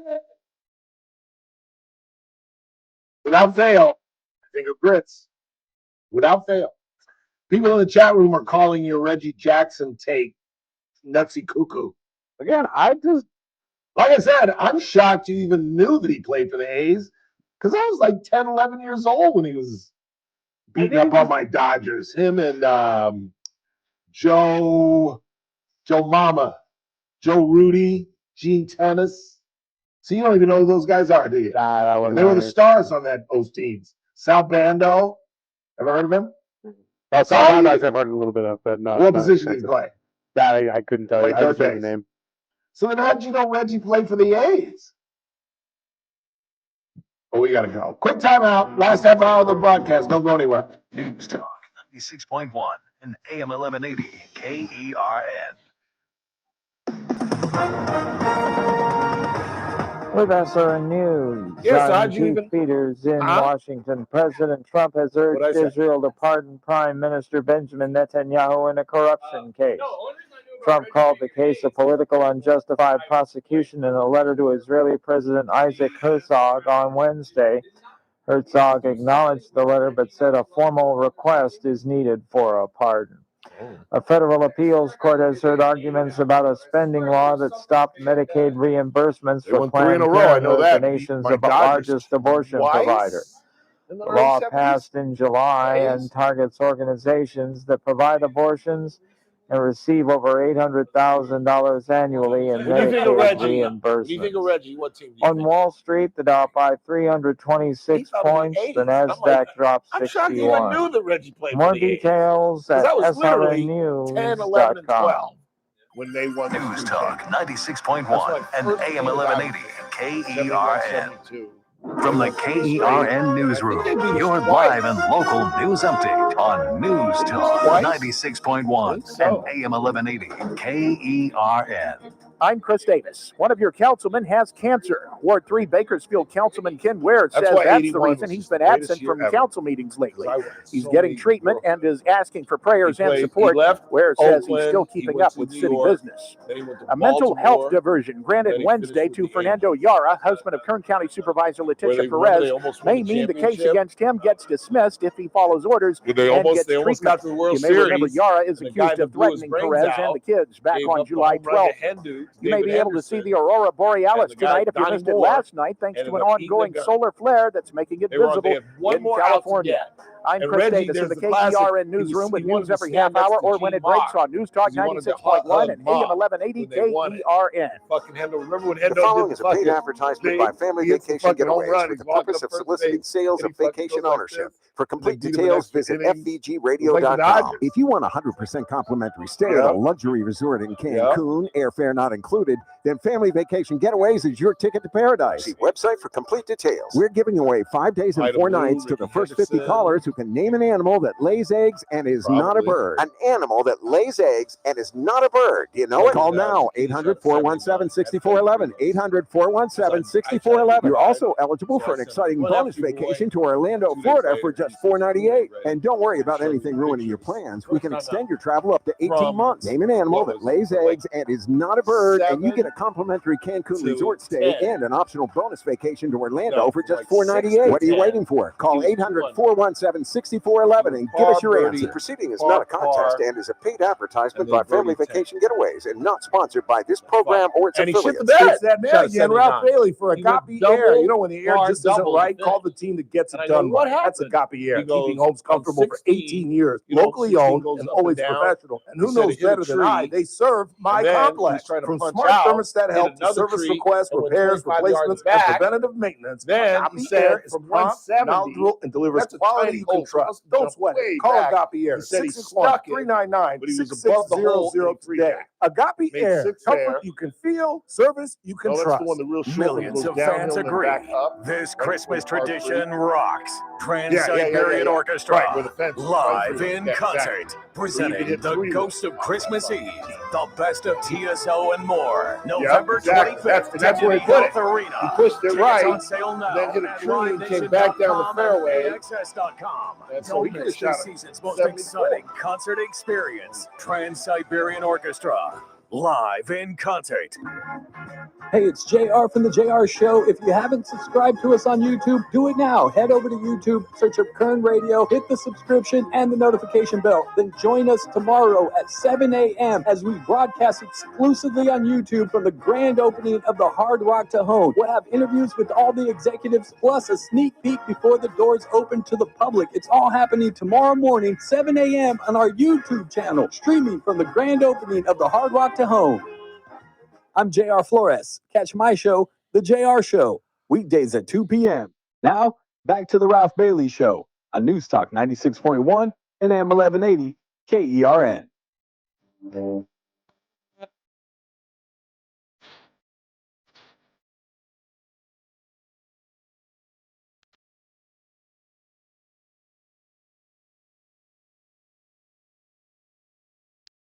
You know what I did? And you can't tell Randy.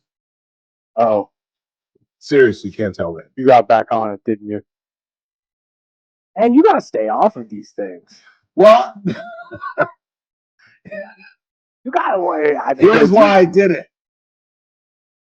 I mean, marketing works. Let's face it. They did a thing where if you put in 50, what I'm talking about, I'm sorry. I got back into a betting thing. I'm not going to give him any love. Should I give him some love? What is it? Underdog, underage, underwear? Yeah, you were right the first time. Whatever the hell it is. They had a deal where if you put in 50, you get 70. And it's just a lure because they know I'm going to lose it. So they're like, what the hell? We'll give him an extra 20. He's going to lose it. But at least we get his 50. So I lost this weekend. I didn't even tell any of y'all. So I'm back down to 50. So I feel like, all right, so So I'm thinking, you got any suggestions tonight on the Laker game? Luka, SGA. Yeah, but it's going to be like Luka. He's got to have more than 40. Take the over. Really? Are you serious? Well, Luka's been tearing it up lately, so I wouldn't be surprised. Well, I think somebody's predicted he's going to win the scoring title. This is true. I would look at the numbers, but maybe the assist and points numbers for him. SGA's points numbers would be a good one to look at, plus free throw numbers if you can go for that one. Luka's got to score 32 points, 31 and a half. Yeah, but on a good night, that's he's got 26 in the first half. This is You know what I'm fair, saying? but that's where he'll stall out and stay at 26. 3.5 pointers. I'd leave that alone. So he's got to make 4. He's got to have 10 rebounds, 9.5 is the over, 8.5 assists, 9. Oh, I take the assist exactly. numbers. That's the one I like. Take the over on that one. Mm-hmm. He's been absolutely dishing. Yep. 48.5 points, rebounds, and assists. Ooh, Tarek Skubal just went back-to-back on the AL Cy Young. Who did? The Detroit Tigers pitcher just won the AL Cy Young. No word on the NL? That'll be coming here momentarily, I suppose. Really? It's coming down to Paul Skeens and Christopher Sanchez from Philadelphia. Yama's not even in the discussion? From what I've seen, that's the 2 top ones that all the writers have been talking about. I'm telling you, one of the reasons I got into journalism, it's a true, God-honest truth, is because I was like 10, 11, 12, 13, 14, 15, 16, thinking that I'm smarter than these guys. These nitwits that get paid huge amounts of money on our national television, they're no more smarter than we are. How can Yamamoto not be in the discussion? I'm sure he's one of the finalists. He just said he's not in the top 2 against a guy that went 10-10. I mean, if you examine his stats, give me Yama's number. We're talking about Yoshinobu Yamamoto, the man who went back-to-back complete games, Again, and then came in as relief after pitching a complete game the night before and got it done in 2 1/3 innings to win our championship. Now, granted, the playoffs are not considered for regular season trophies like the Cy Young, but 8 2/3 no-hit ball, and he doesn't even get a decision. I mean, I think there were, 5 saves that were blown in games that he pitched? So give me his numbers. He went 12-8 with a 2.5 ERA. 2.5 ERA. And how many, what? 200 Ks. 201 technically, but 200 Ks. I pull up Skeens. Let me write this down. So 200 Ks, 2.5, and he was 12 and what? It was 12-8. All right, give me Skeens. Paul Skeens went 10-10. 10-10. With a 1.9. 500. 1.9 ERA with the Pirates with 216 Ks. So it's 16 more Ks than our guy. And he played with the worst team and got an even record. Paul Skeens. LSU. Not impressed. Fire thrower. Not impressed. I'm sorry. Our guy should have been, at minimum, Yamamoto should have been, he could have been a 20-game winner if we had a bullpen. But at minimum, he should have been a 16-game winner. This is fair. Philadelphia's kid went 13-5 with a 2.5 ERA and 212 Ks. So he's got one more win, 12 one more win, 3 less losses, and 12 more Ks. Come on. That's come on. I said, and you know what? He's punished because he's on a better team. Yamamoto gets punished because he's on the Dodgers. If he were playing for the Marlins, he'd be in better discussion. But they're like, well, you're supposed to win with the Dodgers. You got all that money. Listen to Scott Cox talk in the morning. Oh, it's all about money instead of it's just, when I hear people talk about sports, I'm just like, oh my God, please, Scott, be quiet. You don't know anything about baseball. You really don't. You really, really don't. It makes my head hurt. I'll be in a car in the morning and some guy will have our station on and I got to listen to Scott talk about baseball. Oh, God almighty. 842-537-6842-KERN. What else you got on board? Let's see. It's sickening that Carolyn Levitt would quote Maxwell's words saying that she never saw Trump do anything inappropriate. The woman was a convicted sex trafficker and pedophile, so maybe we don't care what she thinks is inappropriate or inappropriate. She's not exactly a good judge of appropriate behavior. What's that got to do with anything? I don't get the importance of that, of Carolyn Levitt, whatever Carolyn Levitt said.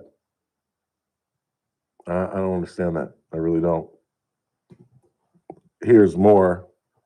She talked about the coincidence. Listen to this. Is brilliant. This is brilliant. Here's Carolyn Levitt on Why Now? It just shows how this is truly a manufactured hoax by the Democrat Party.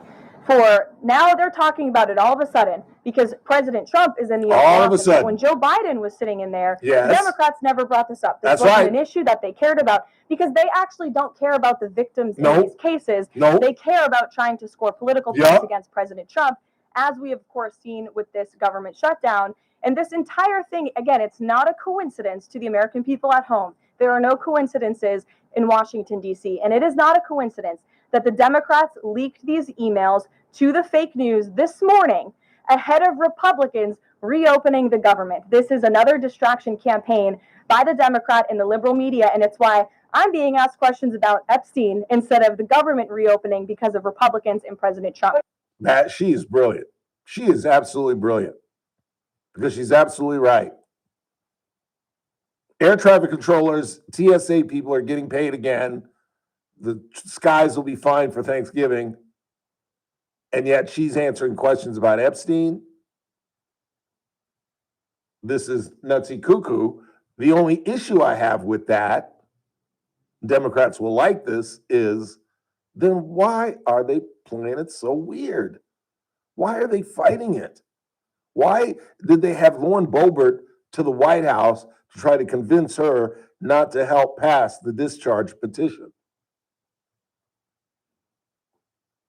This thing isn't going to go anywhere. It's just a deep, dark hole that until they just say, here's everything that we have, people are going to continue because she's right. These guys, Democrats don't give a damn about the victims in this thing. And there are many victims beyond the Guthrie girl, or however you pronounce her last name, who passed away, who took her own life. And in fact, when Congressman Grijalva, the woman from Arizona that just got sworn in today, she brought two victims with her. Why don't they subpoena them? Are they saying anything about Trump? It's just, I don't know who they're protecting, but I don't care what side of the aisle you're on.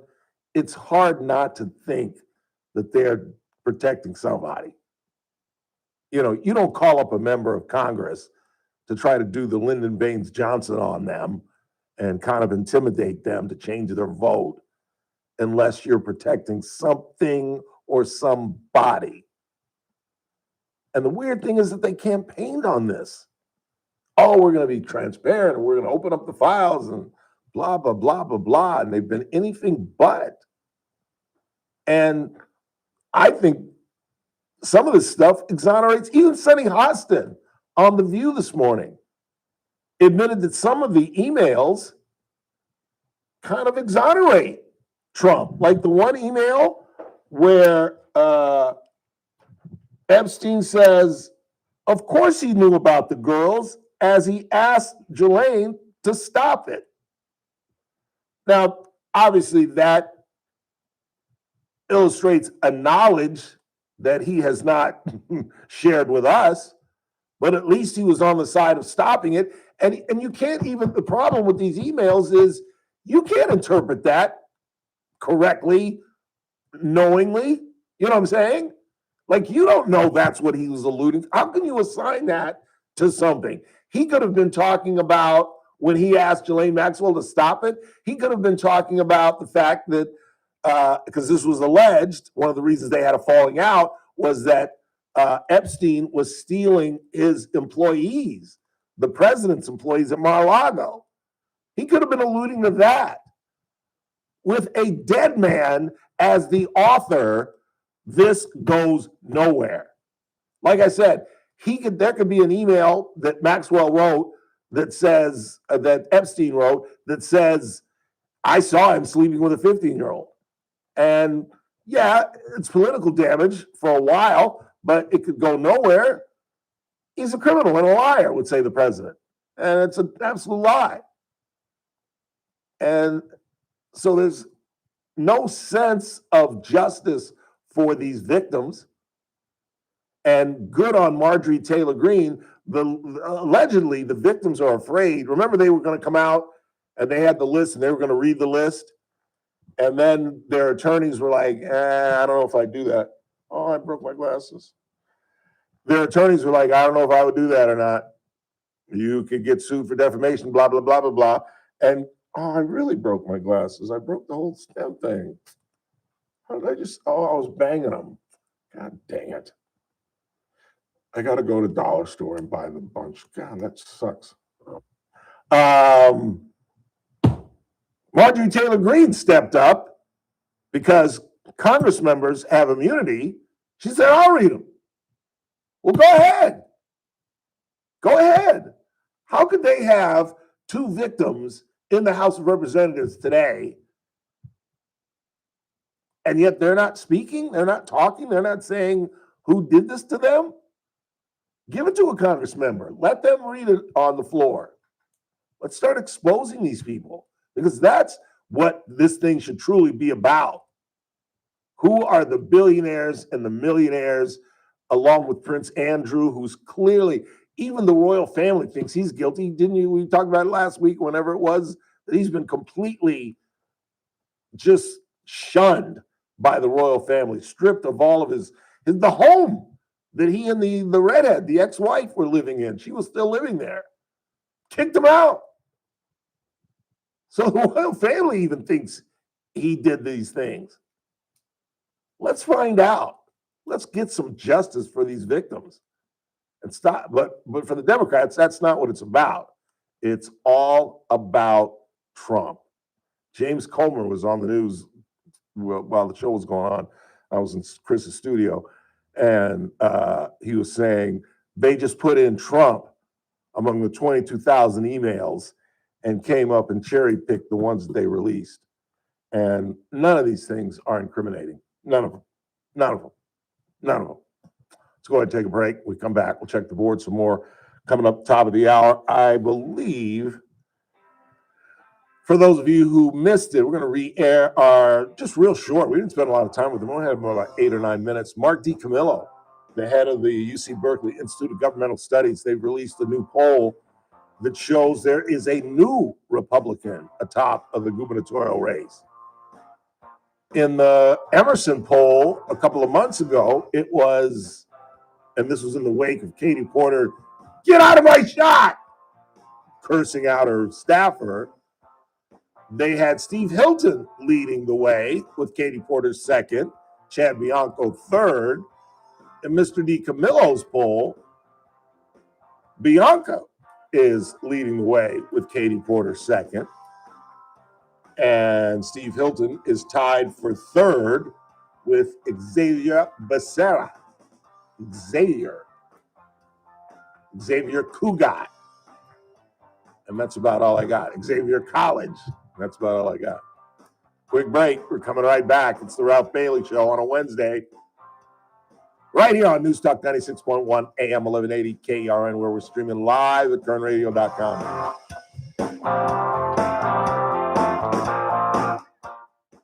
News Talk 96.1. You want me to run Mass Picker?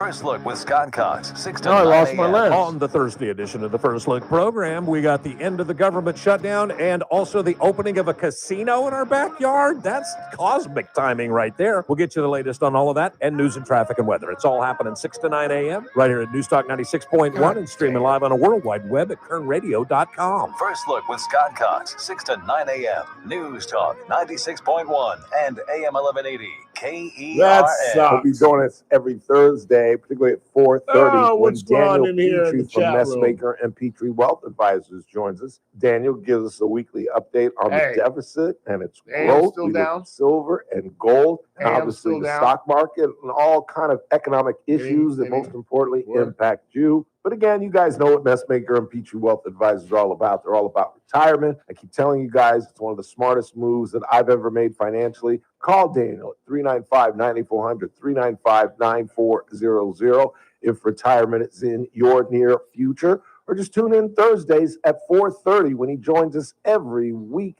Daniel Petrie and the folks at Messmaker and Petrie Wealth Advisors. This broadcast is for informational purposes only. Does not constitute a solicitation or offer to buy or sell any security, future, option, or other financial instrument, or to offer or provide any investment advisory or other services to any person in any jurisdiction by Daniel Petrie or MPWA Inc., DBA Messmaker and Petrie Wealth Advisors. Any views expressed in this broadcast by us are prepared based upon the information available to us at the time, and we are under no obligation to update our views. Texting privacy policy and terms and conditions posted at radiodirect.com/privacy. Texting enrolls for recurring automated text marketing messages. Message and data rates may apply. Reply stop to opt out. Text help for help. Consult a doctor prior to use. Wow, you look amazing. What have you been doing? You've heard of Ozempic, Wegovy, and the other GLP-1 medications that are all over the news, right? Well, I found this great company called Zelfie, and if you qualify, you can get medications like Ozempic and Wegovy and other GLP-1s at 80 to 90% savings without insurance, all 100% online. Wait, I can get GLP-1 medications for 80 to 90% less and do it all online? No long wait at the doctor's office or pharmacy? Yes, Zelfie can provide semaglutide and tirzepatide, the active ingredients in Ozempic and other expensive GLP-1s for 80 to 90% less and shipped direct to your door. Amazing. How do I get started? Just send them a text. Text SLIM to 797979 to get started today with Zelfie. Get the same active ingredients in Wegovy or Ozempic for 80 to 90% less, 100% online. Don't wait. Text SLIM to 797979 right now for your exclusive offer. Text SLIM to 797979. That's SLIM to 797979. These statements and products have not been evaluated or approved by the FDA for weight loss. California Fruit Depot has invited us back to advertise after their wildly successful free lemon promotion that we did last time. Back here once again. I don't know if you know this, but we were considered for nomination for a Marconi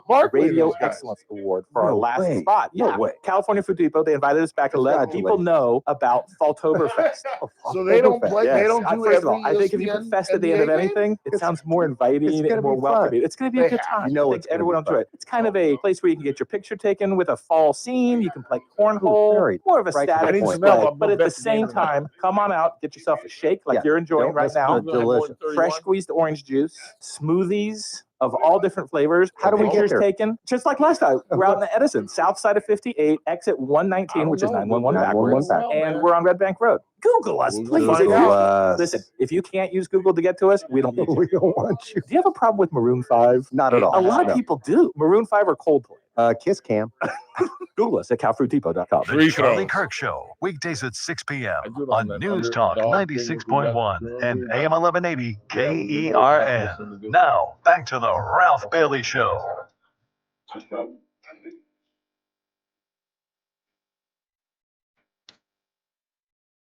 Yeah, exactly.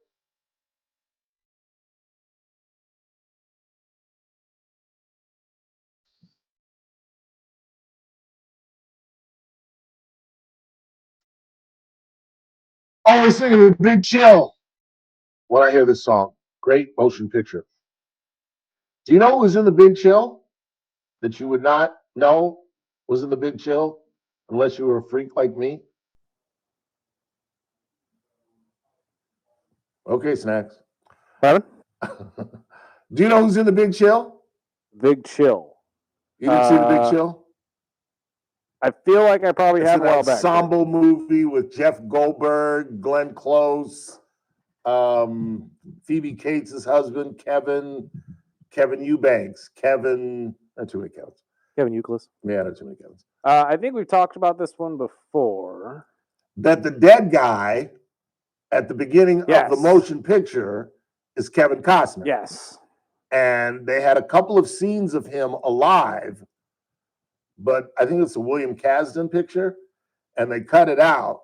So all you see is them dressing the body at the very beginning, but you never see Costner's face. It's Lawrence Kasdan. You were close. Lawrence Kasdan. And he got paid. I've heard him interview. He was on with Howard Stern, and Stern asked him about that. He said, "Yeah, I'm on the editing room floor. I had a couple of scenes." He said they were, what do you call that? God, I'm a communications major. Not foreshadowing, but when you look back, what's that called? Flashback. Flashback. He said there were flashback scenes between he and Jennifer Tilly's sister, who's in the film. What's Jennifer Tilly's sister's name? That is a good question. Please stand That would by. be Meg Tilly. Meg Tilly. Yeah, they were, because she was his girlfriend in the picture before he dies. And Costner said there were a couple of scenes, a couple of flashback scenes that they were going to put in the film, but Kasdan cut them out. So you never see his, you only see like they're putting his shirt on and you see that he has stitches on his wrists. So that's how he took his own life. That's a really good picture. And you know where that motion picture was shot? Hilton Head? And Beaufort, South Carolina. Huh. The house is on Hilton Head, but there's a scene where Phoebe Cates' husband, Kevin Kline. Yeah, Kevin Kline. Yes. And one of the other actors that I can't remember are running down Main Street, the jogging scene. That is about 4 blocks from where my 2 uncles are resting as we speak. 8 o'clock, so they're both climbing into bed. 1010 North Street, about 4 blocks from downtown Beaufort. Yep, shot in Beaufort, South Carolina. As was the great Santini with Robert Duvall. I always screw that up. And a lot of motion pictures shot in Beaufort. I don't know why. There are a lot of films been shot in Beaufort, South Carolina. What do you got? Let's read a couple of text messages and get into the 5. I thought we had a fighter's chance at governor in this state, but it was just wishful thinking. The telling stat in the poll is that 44% of undecided voters, the vast majority, are Democrats, and guess which way they are going to vote. Yeah, it's probably too much to ask. I don't know. I think with two Republicans in, they're going to split the Republican vote, which is unfortunate, or one of them is going to, drain one or the other. I don't know if they'll split it. I think one of those two, either Steve Hilton or Chad Bianco, I'm not smart enough to tell you which, but one of them will emerge. And if the other guy's getting 10%, that's 10% that the leading candidate isn't going to get. Ralph Bailey, master of the obvious, but nevertheless, that's too bad, because I think this is a weak field where the leading Democrat doesn't have a chance in hell. Katie Porter is ugly. And I don't mean aesthetically, although, let's be honest, and I've said this many times about men, we don't elect fat politicians. We just don't. And she's a heavy-set, kind of thick woman. She's not very attractive, but when I said she's ugly, I meant her inner self, her character, the screaming at her staff, and the fight that she got in with Pierce Morgan about Riley Gaines, and claiming that Riley Gaines, who's fighting for transsexual biological men to be out of female sports, that she was doing it for her likes and clicks. And Pierce Morgan had to set her straight. She's like, she's doing it for every woman that's trying to get on a volleyball team or a swim team. What's the matter with you, lady?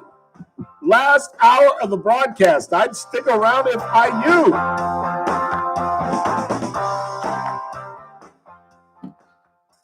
This is AM 1180 KERN Green Acres. This is 96.1 FM Bakersfield. Okay, I got online at KERNradio.com. News this hour from Town Hall. SGA is in 31.5, 32. As the House gathers to vote on the government shutdown, Speaker Mike Johnson welcomes its newest member, Democrat Adelita Grijalva of Arizona. Look, I really like this lady. She's going to be an excellent member of Congress. She's a great person. I just told her on the way in that she fills her father's shoes, or she's going to try. No one can. No, that's what he was a giant around here, served a long time, served his state very well. I served under him in the Natural Resources Committee for a while. Admired the way he did the work. He was tenacious. So she has a proud family legacy, and we're delighted to have her here. Grijalva's seating narrows the Republican majority to 219 to 214. It's good marketing. Who is donating to help build President Trump's $300 million White House ballroom where the East Wing used to stand? No. Tech giants like Amazon, Apple, Google, HP, Meta, and Microsoft. Lakers, Financiers like Steven Schwartzman, the CEO of the Blackstone Group. Crypto companies and owners that donated include Coinbase and the Winklevoss twins, famous from the movie Social Network. They're among the 37 donors on a list provided by the White House. So are big companies like Comcast, T-Mobile, Caterpillar, Union Pacific, and NextEra, the world's largest electric utility holding company. Big Tobacco is represented with donations from Reynolds American and Altria, which owns Philip Morris. Jennifer King, Washington. President Trump has urged Israel to pardon Prime Minister Benjamin Netanyahu in a corruption case. Trump called the case a political unjustified prosecution in a letter to Israeli President Isaac Herzog on Wednesday. Herzog acknowledged the letter but said a formal request is needed for a pardon. On Wall Street, the Dow up by 326 points, the Nasdaq dropped 61, with the S&P 500 index advancing by 4. More on these stories at townhall.com. I would lay the 7.5.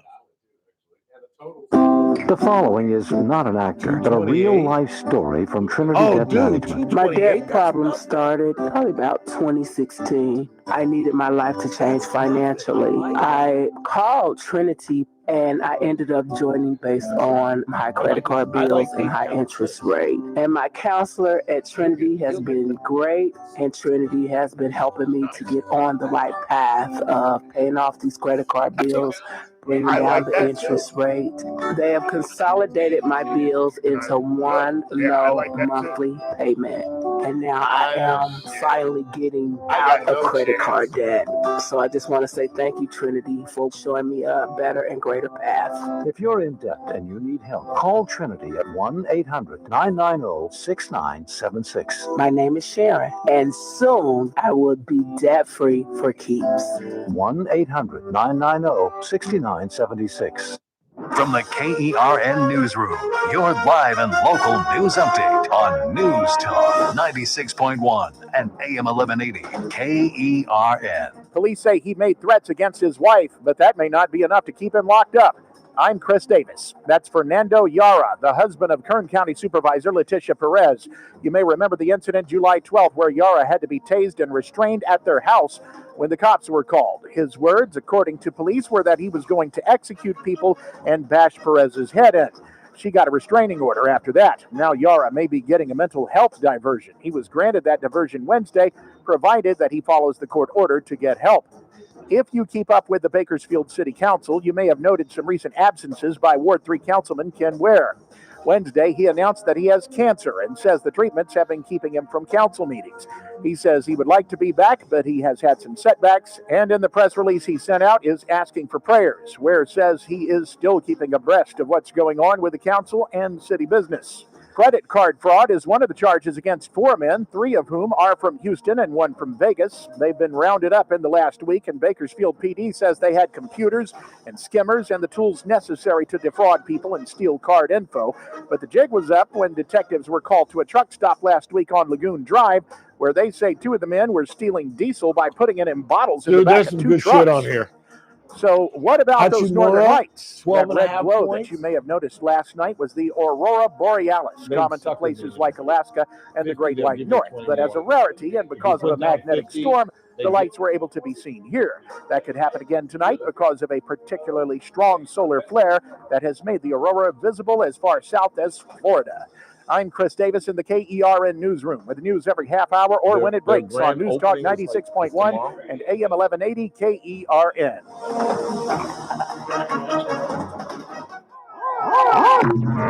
What do you think, this is the Army where you shoot them a mile away?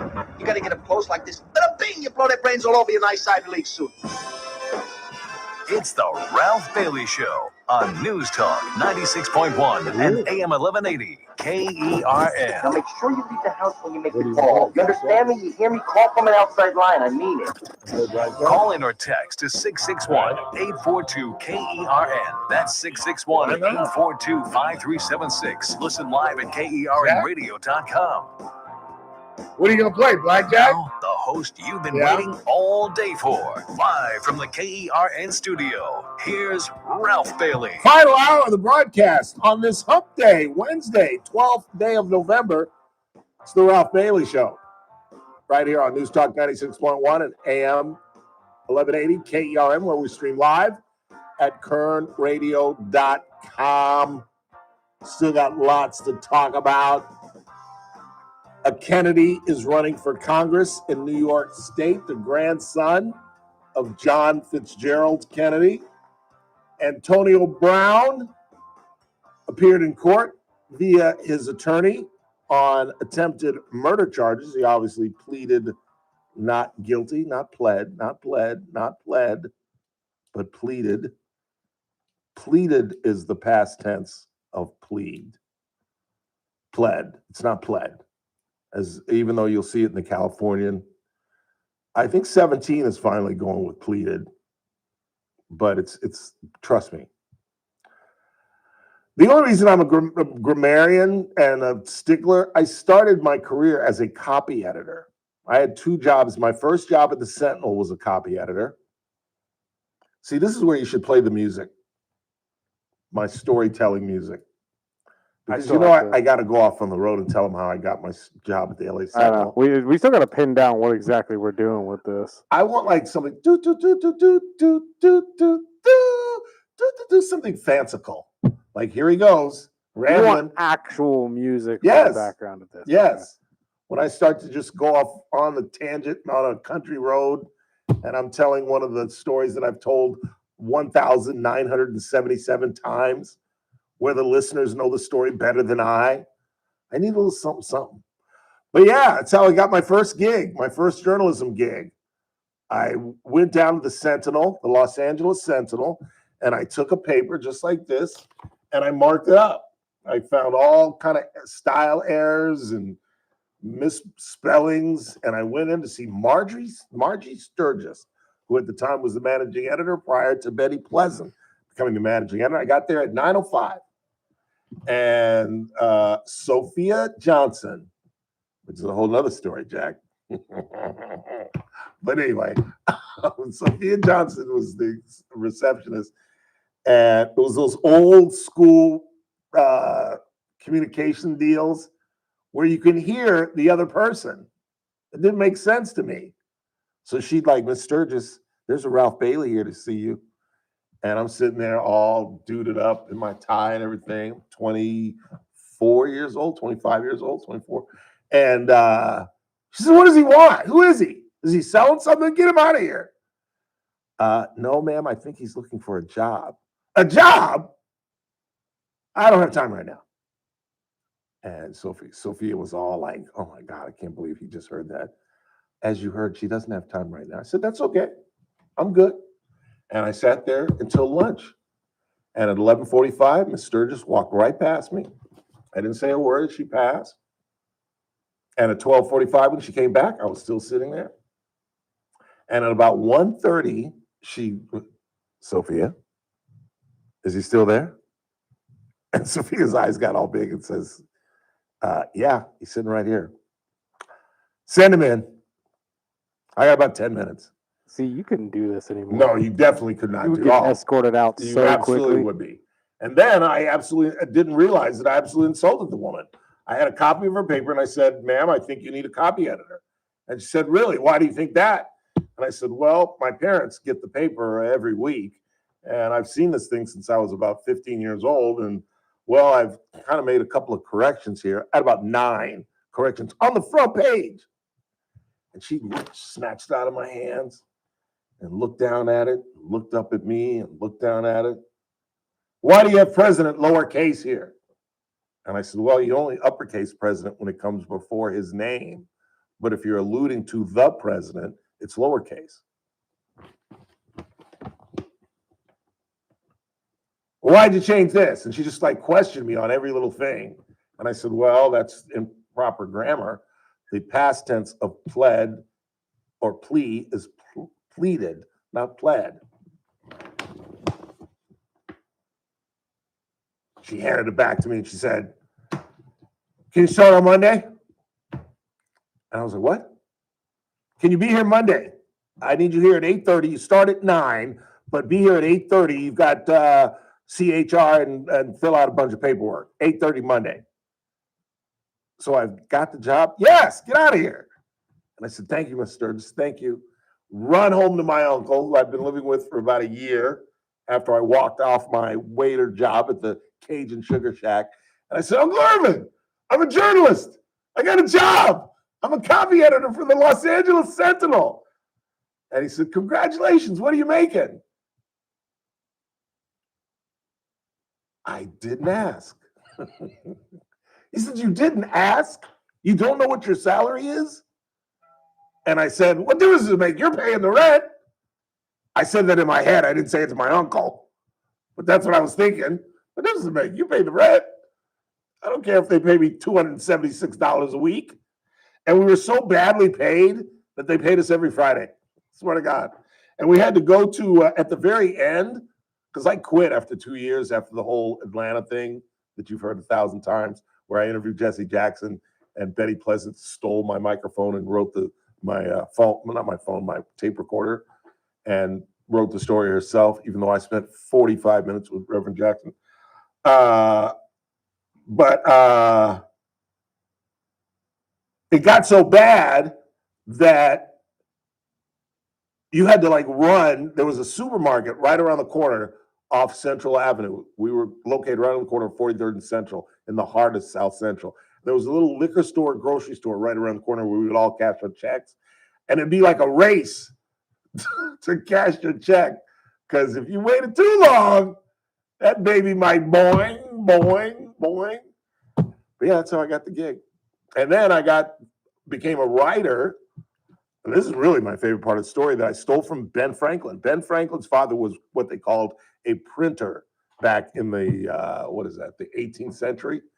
And basically that's a publisher. He published a newspaper and he had an older son that helped him out because the son was older. But Ben Franklin was like 13, 14, 15 and wanting to write on the paper. And his dad was like, you're too young. So he submitted something. I think his pseudonym was Sarah Be Good or Sarah Goodhart or just something really funny. Go look it up. I think it was Sarah Goodhart. And he would write these brilliant things because his dad didn't know he had Benjamin Franklin in his house. You know what I mean? He's just his kid. He doesn't realize that this guy's going to discover electricity, establish fire departments, create the library system, the Dewey Decimal System, invent bifocals. I mean, the things that Benjamin Franklin, that's what I'm saying.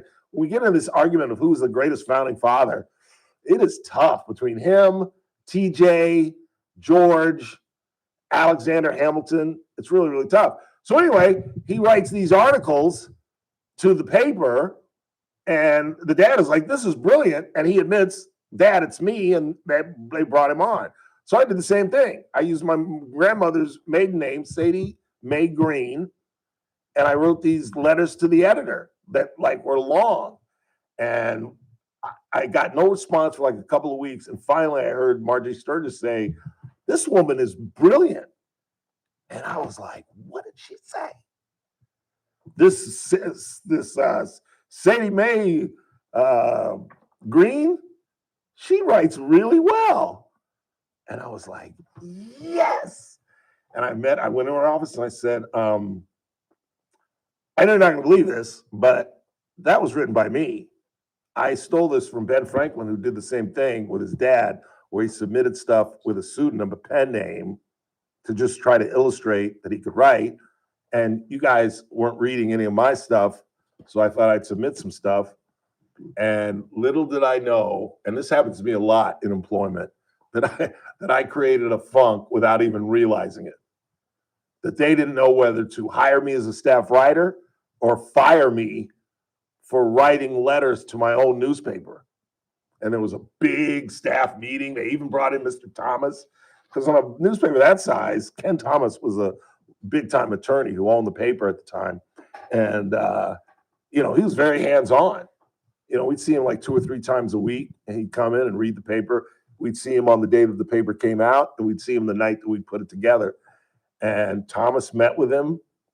She met with Mr. Thomas, and because Margie Sturgis was going to fire me. She thought I had duped her and played her. Don't play me. Who do you think you are, a little punk, little 24-year-old punk? You gonna play me? You basically lied to your paper, boo boo. And it was Ken Thomas, the publisher, who was like, I think it's brilliant. Kid's smart. Y'all wasn't reading the stuff, and now you read it, and when you admitted that it was good, you wrote it, and then they're like, I had to she tested me. She's like, all right, give me the lead. And I, from memory, came close enough. They were like, damn, he really did write this. And that was the beginning of my communications career. Never mind how long ago it was. Mind your own damn business. I don't know how did I get into this? Ben Franklin, is that what started it? What started it? Yeah, we kind of went down a tangent of a couple stories. And now see, that's why I need music. See, that would have been much more entertaining with just some light, something in the background. You know what I'm saying? I get you. I don't know. I got a text message while I was telling that story. Oh, thank you, Renee, or whatever you go by. I forget what name I'm supposed to say on the air. But she said, I love your stories. It was very sweet of her. Thank you. Appreciate that. Let's go ahead and take a break, and we come back. I don't think we're going to play DiCamillo again. I always forget we're on YouTube. If they miss it at 3:30, all you got to do is go to YouTube tonight, which many of you do. There are nights where I'll leave here, and when we close out, I'm pulling back the curtain for you. When I close this out, a number pops up and shows how many of you are viewing. and it'll say 150 of you are watching right now. And then right before I go to bed around 10:30, 11 o'clock, I always kind of check in and see how many of you have watched since then. And it increases. Sometimes by like 40 or 50 viewers, sometimes 10 or 20. But you all are going back and either catching something that you missed or maybe rehearing an interview that you want to hear. So I appreciate that. That's why, Chris, I got to get rid of this thing. Absolutely got to get rid of this thing. You see this? I got a non-cancerous cyst. And my friend Erin, who's a nurse, explained it to me. It's really simple. She says they treat it like a zit. She said it's not, I don't even have to go under anesthesia. She says they numb your forehead and then they make a little slit and then they kind of like pop it like a zit. Because this thing, I was playing golf last weekend. I'm walking up the fairway and I can see it in my silhouette. I swear to God. I was like, I think it's time I get rid of this thing. But you're talking about a guy who ran around with a big old carbuncle on the back of his head for about 2 years. I'm not a very vain man. Is my nose growing? My nose growing on? Quick time out. We're coming right back. It's TRBS. I've got some audio of Gavin Newsom that will make you want him to be the Democratic nominee for the presidency of the United States. Wait till you hear this numbskull. It's the Ralph Bailey Show. News Talk 96.1 and AM 1180 KERN. We're streaming live at kernradio.com. News Talk 96.1 and AM 1180 KERN. Thursday edition, Clay Travis, Buck Sexton Show. The government, it should be back open after the longest shutdown of all time. We will break down the absolute latest there, as well as whether you can now get on a plane and be able to travel without being concerned. Plus, Buck. Uncle Bill will be with us. It's exciting. Join us on Clay and Buck. Live 9 to noon. So the News Talk government's officially 96.1 and AM 1180 KERN. The holidays have descended on us. I literally saw someone this weekend driving home with a Christmas tree. And where would you rather be during the holidays than at KC Steakhouse? Great place to take out-of-state guests or out-of-county guests. Your family, your in-laws, people that are going to be visiting during either Thanksgiving or Christmas. And I know that Cassie Bill has something special for both those holidays. So be ready to hear about that in the coming days. But of course, you all voted it the best steakhouse in town, the Bakersfield, California poll, and the best ambiance as well. But don't forget about the Stockyard. I'm glad to hear that some folks are telling Cassie that they heard about it from this show. It is a great way to end the night. Go next door, have one of the craft cocktails, hear some live music on Thursday, Fridays, and Saturday nights. Where would you rather be than on F Street in the capable hands of Cassie Biddle's incredible staff at KC Steakhouse, longtime sponsors of the Ralph Bailey Show. King Door Company continues to set the standard in the garage door industry, and I'm here to tell you a few of the reasons why. First off, King Door carries Clopay garage panels and LiftMaster openers, so you're guaranteed quality and reliability well beyond the reach of most garage door companies, and it just gets better from there. King Door has a fleet of fully stocked service trucks with all the parts and tools to handle any job quickly and efficiently, and those trucks are manned by the most knowledgeable technicians anywhere. They have all the technical expertise imaginable and the most up-to-the-minute training available. In fact, King Door is so committed to training that they have the King Door Academy, a full-size, state-of-the-art classroom right on the premises with all the latest teaching aids, including working garage doors to simulate any installation, repair, or technique. Your garage door is a very important part of the safety, security, and look of your home, so don't trust it to anyone but King Door Company. Call them today at 397-2744, stop by the showroom at 7450 District Boulevard, or check them out online at kingdoor.com. King Door Company, your company with the pride of a lion. You've got your whole life ahead of you, so choose a Medicare plan you can count on. And that's what you get with a Medicare Advantage plan from United Healthcare. With more than 45 years experience serving its members, United Healthcare has plans with low monthly premiums that fit your life today and as your needs change tomorrow. The Medicare annual enrollment period ends December 7th, so go to uhc.com/Medicare today. United Healthcare Medicare plans. It's Medicare coverage California can count on. It's a winter wonderland of sweets at DeWars. See the spectacular twinkling Christmas lights and enjoy festive decorations and hot chocolate from November 3rd through January 5th. Treat your family to handmade candies and holiday ice cream flavors. Write your letters to Santa starting November 29th, every Saturday and Sunday from 4 to 8 p.m. until Christmas. Snap photos and make memories that will melt your heart, just like our ice cream. DeWars, where Christmas fun, light, and sweetness comes to life. Only at DeWars, 2700 Callaway Drive. The Armstrong and Getty Show, weekdays noon to 2 on News Talk 96.1 and AM 1180 KERN. Now, back to the Ralph Bailey Show. Well, you take SGA free throws. I'm going to take Luka assists. He like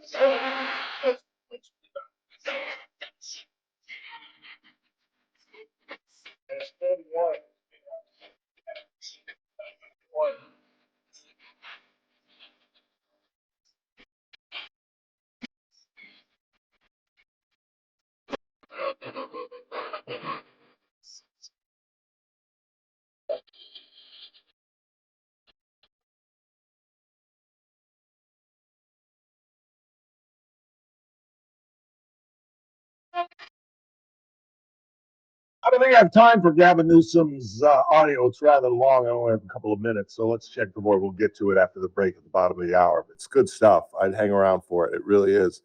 There's one answer. He's worse than Kamala. They asked him a question about how we went from a surplus to a debt. Because when he entered the office of governor, we had a surplus. You got time for this? You think? It's only 2 minutes long, and we got 5. Both of them are 2 minutes long? Oh, you want the TMZ one too? Yeah. Oh, okay. Then no. Yeah, no. Yeah. Did you edit that? Did you edit that, by the way? I meant to give you a note because he drops the F-bomb in the middle of that. I did not catch that. Yeah. You got to catch that. There's 2 audios I have. One of the question about the surplus, and he goes into this Kamala Harris-like word salad answer that's just as stupid as hell and will get exposed when he gets on the national stage. And then there's one where Howard, what's his name? Howard Levin? Yes. Is that his first name? Harvey Levin, the head of TMZ, which, as a journalist, I have to say, they're legit. Now, they pay for stuff, which is as unjournalistic as it gets, but they have, I didn't even play it. They have, maybe I'll play it sometime, but have you heard the 911 call on the Dallas Cowboy who took his own life? Yeah, I have heard this. They've got that. They bought that. They're the ones that broke that. It's horrible. That's why I haven't played it. Where he basically told his girlfriend, I can't go on. The family knew when he took off on the chase. If you don't know what I'm talking about, one of the Dallas Cowboys, one of the linemen who just scored a touchdown like a week ago, lost his mother about a year ago, and he's been suffering with mental illness. And one night he went on a high-speed chase with cops, and there's 911 dispatch audio of the dispatcher saying, yes, the girlfriend says that he's going to end it, and he has a gun. And then in the chase, he gets into an accident and runs away from the scene, and the cops find him. He blew his head off. Yeah, but TMZ is legit. And Harvey Levin, well, now I've blown it, haven't I? Well, yeah, you still got to edit it, so we'll do it at the bottom of the hour. In the meantime, anything? Or do you want to edit that while I just ramble? No, I can edit it during the break. It's not a big deal. All right, what do you got? Ralph, we're up at a cabin in Alta Sierra getting ready for this storm. It's 55 degrees at 5,500 feet. Some snow might be here too. Howard's a weekly guest, by the way. Thank you. And I'll give him your oh, look at that, the rotunda. Is that Vince Vaughn? Oh, you missed it. Yeah, I would not be surprised if it was, to be honest. I love the Rotunda. That's my favorite place in D.C. with the statues of Ronald Reagan and Mary Bethune. They have a statue now in the Rotunda. It's fairly recent, of Mary Bethune, one of the great Black educators of the 20th century, who came together with her college, Bethune College, which is an all-girls school, and Cookman College, and it is now known as Bethune-Cookman College. One of the great HBCUs in America. What else you got? One more. Let's see. Nice try, Ralph. Trump is fat. F-A-T, capital. No, he's not. Yeah, no, he's overweight, but he's definitely husky. He's lost weight. I don't know if he's on Ozempic or something, but he's lost weight. He doesn't look bad for a man his age. You're right. He probably needs to lose 20, 25, 30 pounds for a man his age. What is he, going on 80 now? But he's in pretty good shape. You know, yeah, when he plays golf, he does look like a fatty. Because you got to tuck your shirt in at country clubs, and you got a belly like that. Doesn't bode well. But what's that got to do with anything? Why are they worried about? Oh, because I say that we don't elect fat people? Yeah. Well, no, he's not. He's not in the category of a Katie Porter. And honestly, they hide it very well on him. And he looks good in a suit. That's why he wears it all the time. Why do you think he wears a blue suit all the time? Wore a damn blue suit to the Ryder Cup. He looks good in a blue suit. And he's tall. He gets away with it. But you're right. He's probably the fattest president we've had since Taft. Think about it.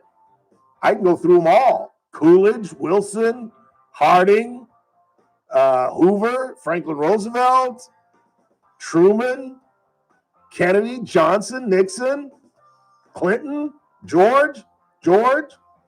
None of them were fat.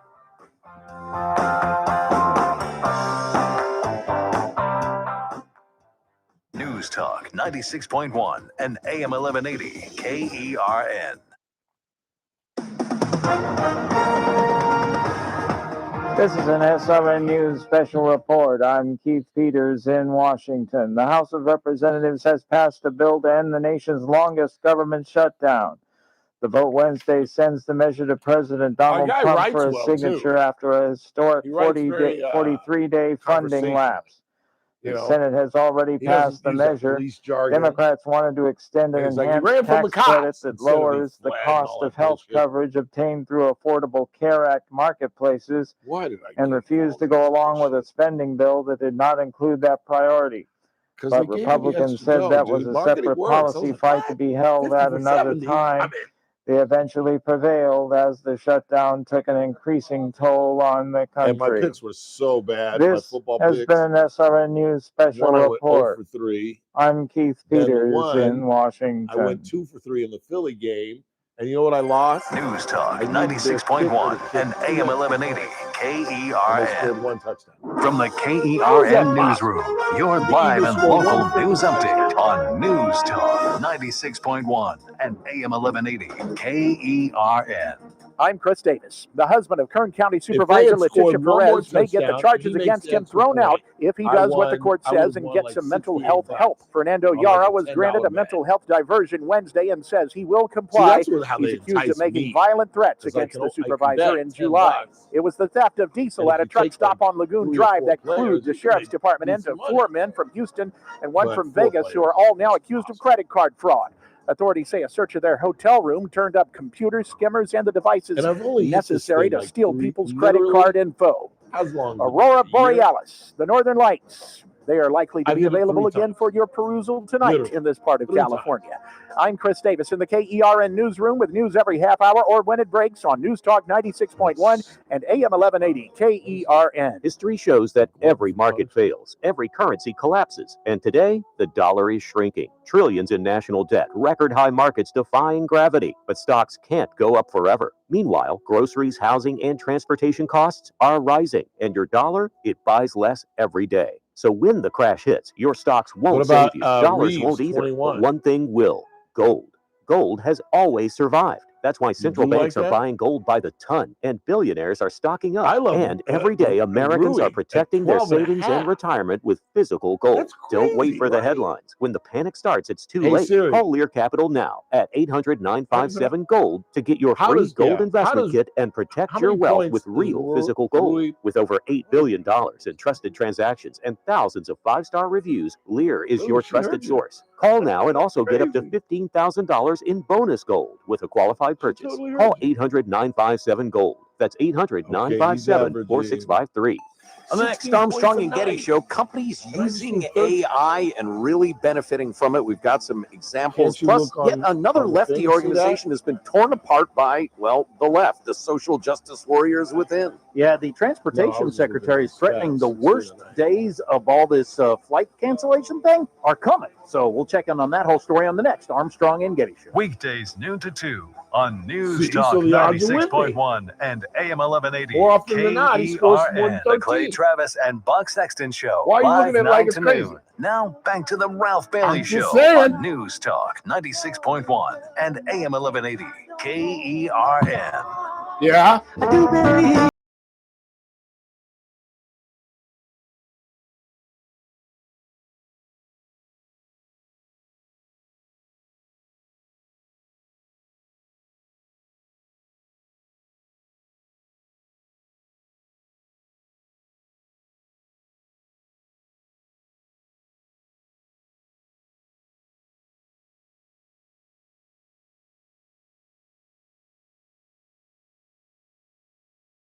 Oklahoma City in the capital of Oklahoma City, one of the 4 capitals in this country, Chris Burdick, that end in city. What are they?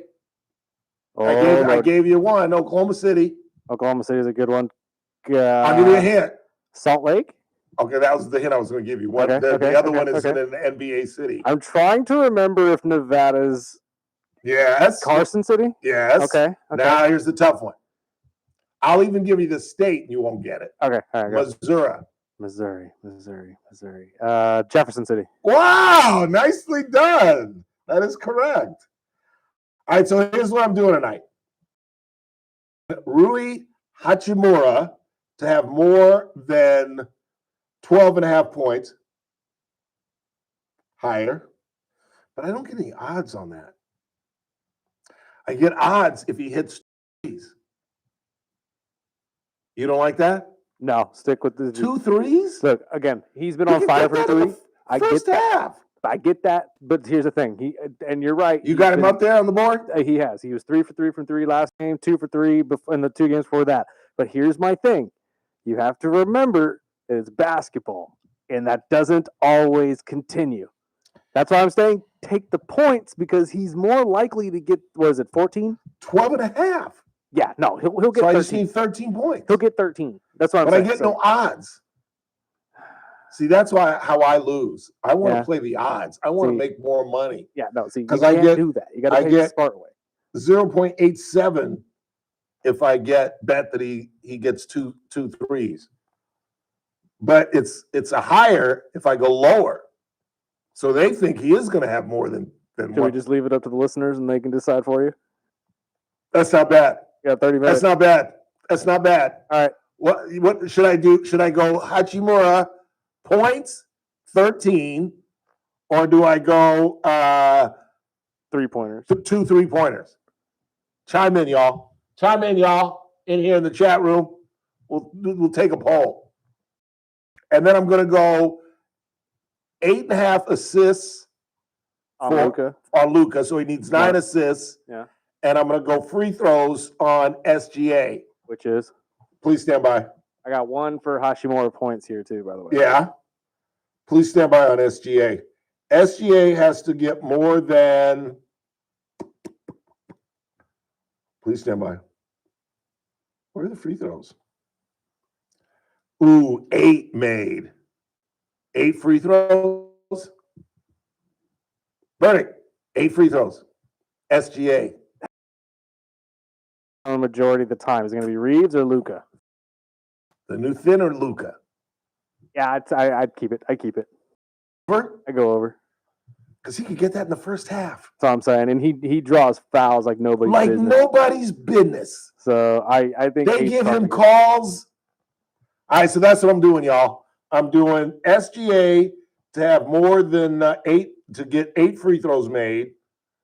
Luka to have 9 assists, and Rui Hachimura to have, well, we'll find out at the end of the show. What y'all tell me to do is what I'm going to do. So chime in, y'all, in the chat room. And then meantime, let's hear from Harvey Levin. Here are his thoughts. I could not have said this better. That's why I found it, and I just had to play it for you.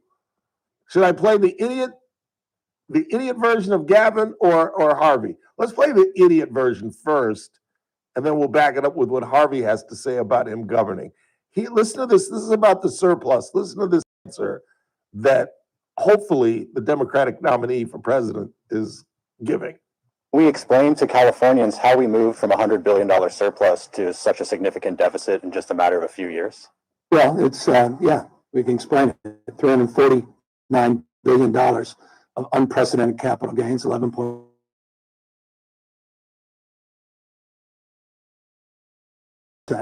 on average. It's almost double. So you have massive volatility. You have requirements under Prop 2, the GAN. You have requirements under Prop 98, which require that set aside. We use 93% of our surplus, which is, I want to be careful, either on a higher end or without precedent for one-time purposes. So we anticipated, because we didn't want that surplus to ongoing commitments, we anticipated that shortfall. What we didn't anticipate is these rain bombs in December, January, February, and March. These atmospheric rivers, their declaration that led to FEMA and the IRS moving in a direction where we couldn't collect our taxes until, I believe, November 16th, as opposed to April 15th.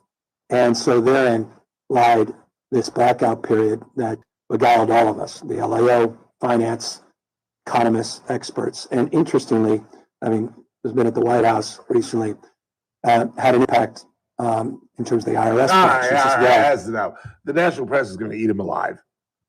That's the most convoluted, ridiculous, in the weeds, stupid answer I have ever heard in my life. You wait till the boys and girls inside the Beltway get a hold of this guy. Meantime, Harvey Levin makes the case for how incompetent he is better than I've ever heard. Donald Trump and Gavin Newsom have something in common. They both talk a good talk. Gavin Newsom, he has stood up to Donald Trump in a big way. But what about governing? Because Pacific Palisades and Altadena are hellholes right now. Hellholes. He's in charge of California. What is he doing to organize the devastation and the rebuild in both of those cities? Because I've talked to architects and homeowners there, multiple people who are saying nothing's happening. It is disorganized. No one is bringing everything together so that people can actually rebuild. And one guy that I spoke to on the phone this morning, an architect who's actually working on an overall rebuild plan, says that it is an absolute, as he put it, mess, and that it's going to take 5 to 10 years maybe to try and fix this. Good luck for the people who were completely displaced for that period of time, especially people who can't afford options for living elsewhere. It is a mess here. And it's great that Gavin Newsom is, standing up and leading the charge for Proposition 50, which I personally think is great, and that he really is standing up strong to Donald Trump, which is great. But ultimately, he's running for president, and he's going to be looked at in terms of, well, what did he do in terms of governing? And speaking of California, I'm a lifelong native Californian. And I got to tell you, when it comes to homelessness, we got a problem here. And, it got a little bit better, and it feels like now it's getting worse. What's the plan? That's what government's supposed to do. What's the plan in California? So, it's great to hear somebody standing up strong, and honestly, I love that. But what about your own backyard? What about your own backyard? And he doesn't even get into his greatest fault, HSR, high-speed rail. Wait till the boys and girls at the Washington Post, the New York Times start examining this whole boondoggle and how this guy is quadrupling down. Wait till the national press comes to California and sees the routes and the fact that the only thing that they're really working on right now is that much needed, greater demand trip from Bakersfield to Merced. Because I know all of my friends want to get on a train and go to Merced and not have a car and be hanging around in Merced. And I even know people in Merced that want to come here. And they're eager to get on a train and come here without a car and run around Bakersfield. I obviously lied on both counts because that's absolutely ridiculous. Absolutely ridiculous. And yet, after all these years and all these hundreds of millions of dollars, that's what this man has accomplished. And he's continuing to double down, triple down, quadruple down, quintuple down, octagonal down. I don't know what I'm talking about. And he's got to be the Democratic nominee. He's got to be. And he's the front runner right now, Jack. I just think Josh Shapiro, I think this is all, I'm just content, wasting just blabbing my gums because I don't think he can do it. The Democrats will eat him alive. And let's pray that Kamala runs because they will fight over who governed better or best in California. Because if she runs, he's got to attack her on being a senator and the AG and being a really poor vice president. She's still running around complaining and excusing and giggling and laughing. Let's pray she runs again. And I think she is. I didn't think so at first, but I think that's why she passed on the gubernatorial race, because I think she's going to run again.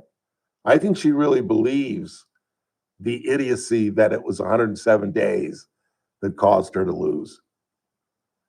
She starts every discussion with, I got 75 million votes, and this was the closest presidential race in the 21st century, which isn't true, by the way. It's absolutely, she was on The View and she's getting softball interviews right now because they don't do Bill Maher. She's not going to go on Bill Maher. She's never going to go on Bill Maher because Bill Maher is one of the few liberals that will pin you down and go after you and ask her, how could you go out in public and say that out loud when there are about 2 or 3 elections in the 21st century that were closer? In the Electoral College, Madam Vice President, you got blown away. Trump won something like 86% of the counties. Like, the vote may have been fairly close, but they've been closer. I think Hillary was closer. And yet she gets away with these lies that she tells. So let's pray that she's in the race, Gavin's in the race, but I don't think any of them. I think Josh Shapiro, that's a guy to worry about if you're a Republican. Very popular governor of a very key swing state in the Commonwealth of Pennsylvania. That's a guy, and as Pennsylvania goes, as we've discovered over the last 3 or 4 presidential cycles, so goes much of that area. Wisconsin, Michigan. Look out for Josh Shapiro, Jack. Just saying. Let's go ahead and take our final break of the night. Wrap this thing up. What's the consensus so far, Mr. Burdick? So far, the only ones I have seen is points. So they want me to take Rui? Rui with the points. I think that's a smart play. I just love the 2 3-point thing Because you can win that in the first quarter.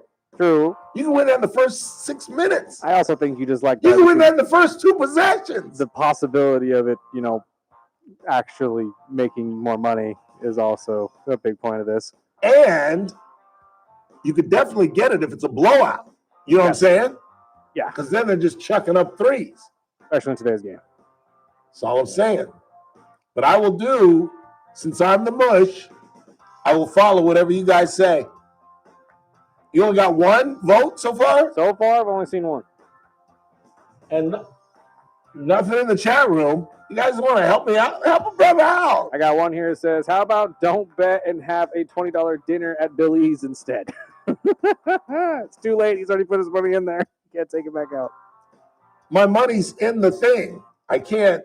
I guess you could take it. Can you back withdraw out. it? Yeah, you can redraw it, but it's just you would have to go through the process, and I think it's 3 to 5 business days or something For like that. $50. Great. No, I'm gonna roll dice, y'all. How about not betting? What was that? My mother? Was that Harriet? Was there a 213 area code with that? Good googly moogly. Help a brother out. What's the matter with y'all? And none of y'all in the chat room are gonna help a brother. All right, fine. I remember that. Final time out of the night. Keep it locked on the Charlie Kirk Show at the top of the hour. Tomorrow's a Thursday. Michael Turnipseed, Daniel Petrie, and we'll talk more. The government is now officially open. What does that mean for federal workers, TSA, air traffic controllers, and what does that mean for you if you're traveling this weekend? We'll get into that tomorrow, right here on the Ralph Bailey Show. News Talk 96.1 at AM 1180 KERN, and we stream live at kernradio.com. News Talk 96.1 and AM 1180 KERN. The JR Show, weekdays at 2 p.m. I'm tired of waking up and hearing another case of a DUI. We just had the Madison Williams case where she was found guilty. We have another trial going on where a 6-year-old was killed. Now again, I'm hearing an 8-year-old is dead because of an alleged DUI. Something needs to be done to fix this. Weekdays at 2 p.m. News Talk 96.1 and AM 1180 KERN.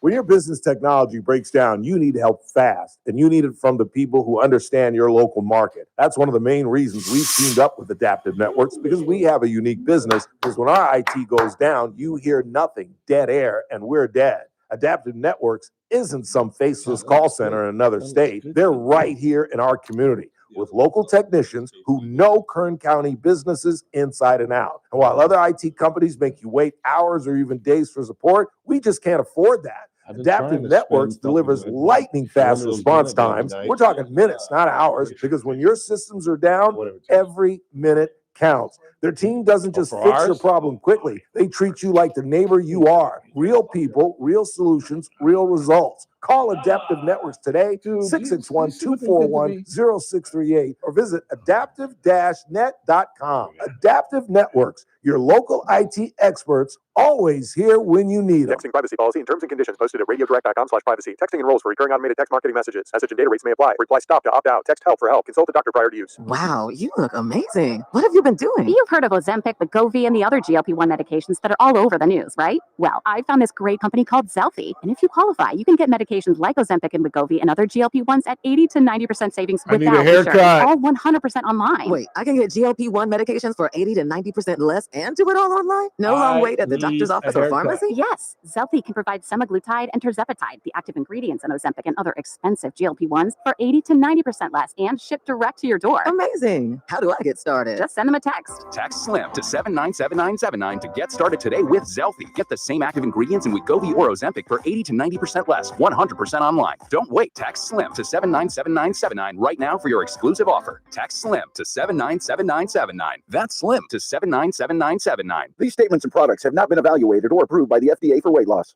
Millions of fans agree. This Christmas tradition rocks. Trans-Siberian Orchestra, live in concert, presenting The Ghost of Christmas Eve, the best of TSO and more. November 25th, Dignity Health Arena. Tickets on sale now at livenation.com and AXS.com. Don't miss this season's most exciting concert experience. Trans-Siberian Orchestra, live in concert. Gun safes on sale. TNT Liberty Safes Black Friday sale is happening now all month long. TNT has the Centurion 24 that holds up to 24 long guns for $899, or the USA 50 that holds up to 50 long guns for $1,999. TNT also has many scratch and dents and closeouts in stock while supplies last. Go to TNTLibertySafe.com and check out TNT's Black Friday full lineup of American-made gun safes. Or stop by TNT Showroom at 6201 Knudsen Drive, 2 doors north of Hodel's. TNT, saving lives one safe at a time. You're listening to The Ralph Bailey Show. Catch me weekday morning 6 to 9 a.m. on First Look with Scott Cox, News Talk 96.1 at AM 1180 KERF. On the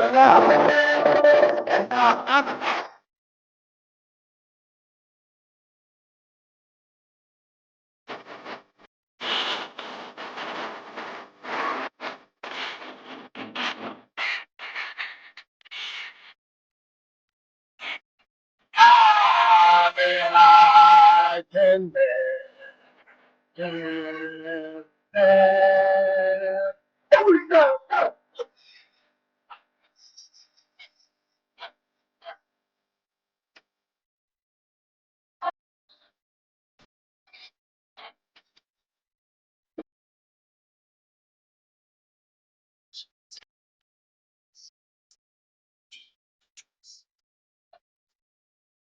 Hey, 812-537-6812 KERA. Let's read a couple of text messages, and I'm going to go home and watch the Laker game. We got a third vote for Hashimura in the points. All right, I'm doing it. Doing Hashimura in the points. Screw it. I'm doing it right now. Doing it right now.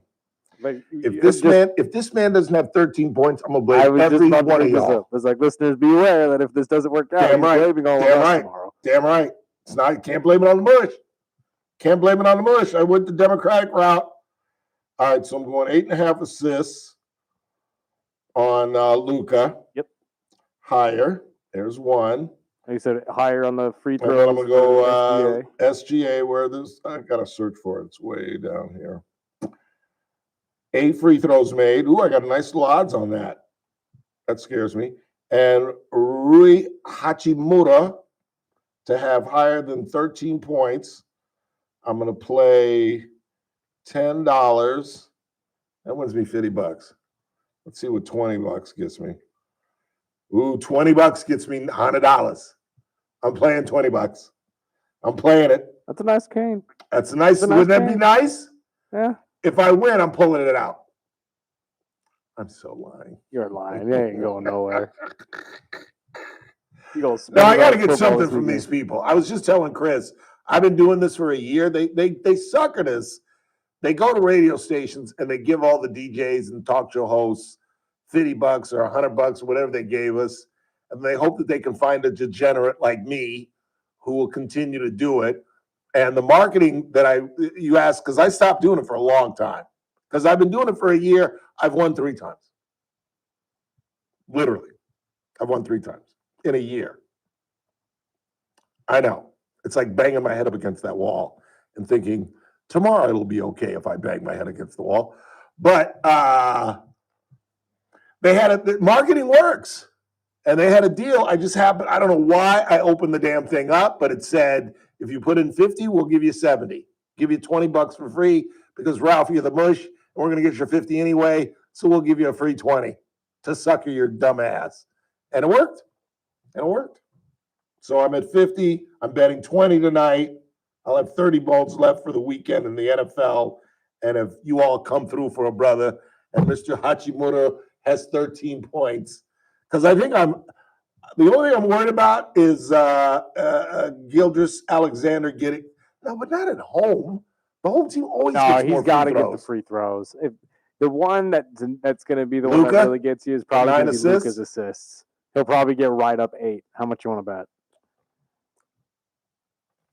That'd be my luck. Yeah, he'll probably get 9 free throws and have 50 points. And he'll have 50 points. Yeah. I could have bet the 41, what you told me to do, Randy told me to do, because you can do points, rebounds, and assists. And the total for Luka was, I think, 41. So in other words, he can have 30 points, 10 rebounds, and 3 assists, and that's 43. That's over the 41. Bingo, bango, bongo. But I went 8.5 assists. He's got to have 9 assists.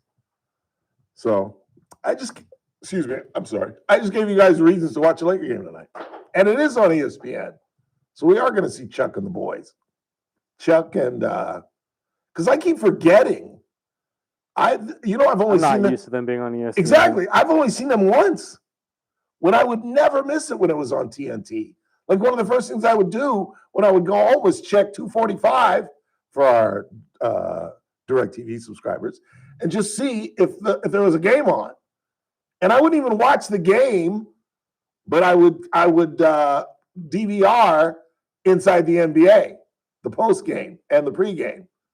But I forget to do that. I didn't do it tonight, so I'm missing the pregame, which is probably starting in 2 minutes because the game starts at 6:30. So the pregame, I'll see a little bit of it. I'll be home in about 10. Unless there's a game before. I'm not sure. Is there? There are usually 2 games a day. Yeah, because it's, what is it, 9 o'clock? Oh, yeah. Yeah, so they 7:30 probably start on started East the Coast. first game Yeah, at, what, at 4? 4:30. Yeah. Anything left on the board other than Rui? Let's see. Vance doesn't need Trump's baggage because he's bad enough himself. We haven't talked about JD today, did we? What's that to do with it? I don't believe so. There's probably a second text message somewhere in the middle of this. JD would beat Gavin. You know, I brought this up to JR earlier, throw this at you a little bit. Yeah. What would you think of a Vance Kennedy ticket next time? Kennedy who? Who Kennedy? Robert. Oh, no way. They were both on stage together today, and I looked at it and said, you know what? I wouldn't be surprised if he grabs him just solely for the name recognition. God, I don't know what I would do if that were the ticket. Because I think Robert Kennedy is a nut. But what could I do? Vote for Gavin Newsom? Vote for Josh Shapiro? Vote for J.D. Pritzker? Oh. No, I don't think. I think Kennedy's too much a liability. That's going to do it for us. I want to thank Mark, DiCamillo, Howard, Marcus. For Chris, I'm Ralph. That's what's really going on. Wrap you tomorrow!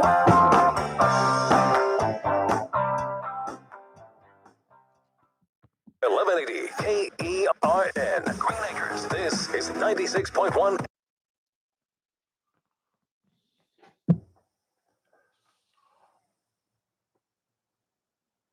Whenever you're ready. I'm going to have fun. Here we go. 3, 2. So I'm taking Luka to have 9 assists. I'm going with SGA to have more than, what is it? 8 free throws. 8 more than 8? Yeah, He's got to have 9. It was 7.5. So he's got to have 8. Yeah. So it's 9, and then no, it's 8 because it was 7.5. 7.5. I'm sorry, they said 8.5. No, it's 7.5. You're right. Yeah, it's 7.5. It's 8.5. So Luka needs 9 assists. SGA needs 8 free throws. 13. Rui needs 14 points. 9, 8, and 13. I'm so stupid. I got to write that down because I'll forget. 9, 8, and 13. 3, 2. So I'm going to bet that Luka has more than, God damn it. What is it? 8. So he's got 9 assists. 9. Luka needs 9 assists. And he needs 8 free throws. And 14 points for Rui. 3, 2. So I'm going to bet that Luka will have 9 assists. SGA for Oklahoma City will have 8 free throws. And I'm taking you all's advice that Rui Hachimura is going to have 13 points. And if he has 12, 11, or 10, I'm blaming you. 3, 2. It's that man again. Look what's coming up on the Thursday TRBS. Well, it's a Thursday. We'll talk about the government reopening as it has. And, of course, Mike Turnipseed and our money man, Daniel Petrie. All of that plus me at 3. It's TRBS, News Talk 96.1, AM 1180, KERN. I'll see you at 3.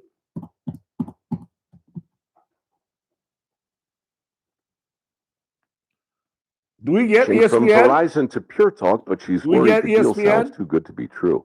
Michael, she said, how can those Pure Talk people offer me the same basic service as Verizon for so much less money? Let's watch the pregame. I said, Ma, Go ask Google how much Verizon spends on advertising and boys. promotions. A few seconds later, my Shaq mother said, Daddy. "Oh my goodness, $12 billion a year? That must be a And typo." Kenny the Jack. I'll tell you what I told my mom. It's not a typo. Verizon spends $12 billion a year on advertising and promotions, and their customers are paying for it. Well, Pure Talk doesn't spend that kind of money on commercials. Trust me, I would know. That's why they can offer you and my mother unlimited talk, text, and plenty of data on a crazy fast 5G network for just $25 a month. And if you're a Randy business still owner, here? you could really save a fortune. Dial pound 250, say the words Mike Rowe, and you'll get an additional 50% off your first month. That's pound 250 Mike Rowe. Pure Talk, everything you need and nothing you don't. From the KERN Newsroom, your live and local news update on News Talk 96.1 and AM 1180 KERN. Police say he made threats against his wife, but that may not be enough to keep him locked up. I'm Chris Davis. That's Fernando Yara, the husband of Kern County Supervisor Letitia Perez. You may remember the incident July 12th where Yara had to be tased and restrained at their house when the cops were called. His words, according to police, were that he was going to execute people and bash Perez's head in. She got a restraining order after that. Now Yara may be getting a mental health diversion. He was granted that diversion Wednesday, provided that he follows the court order to get help.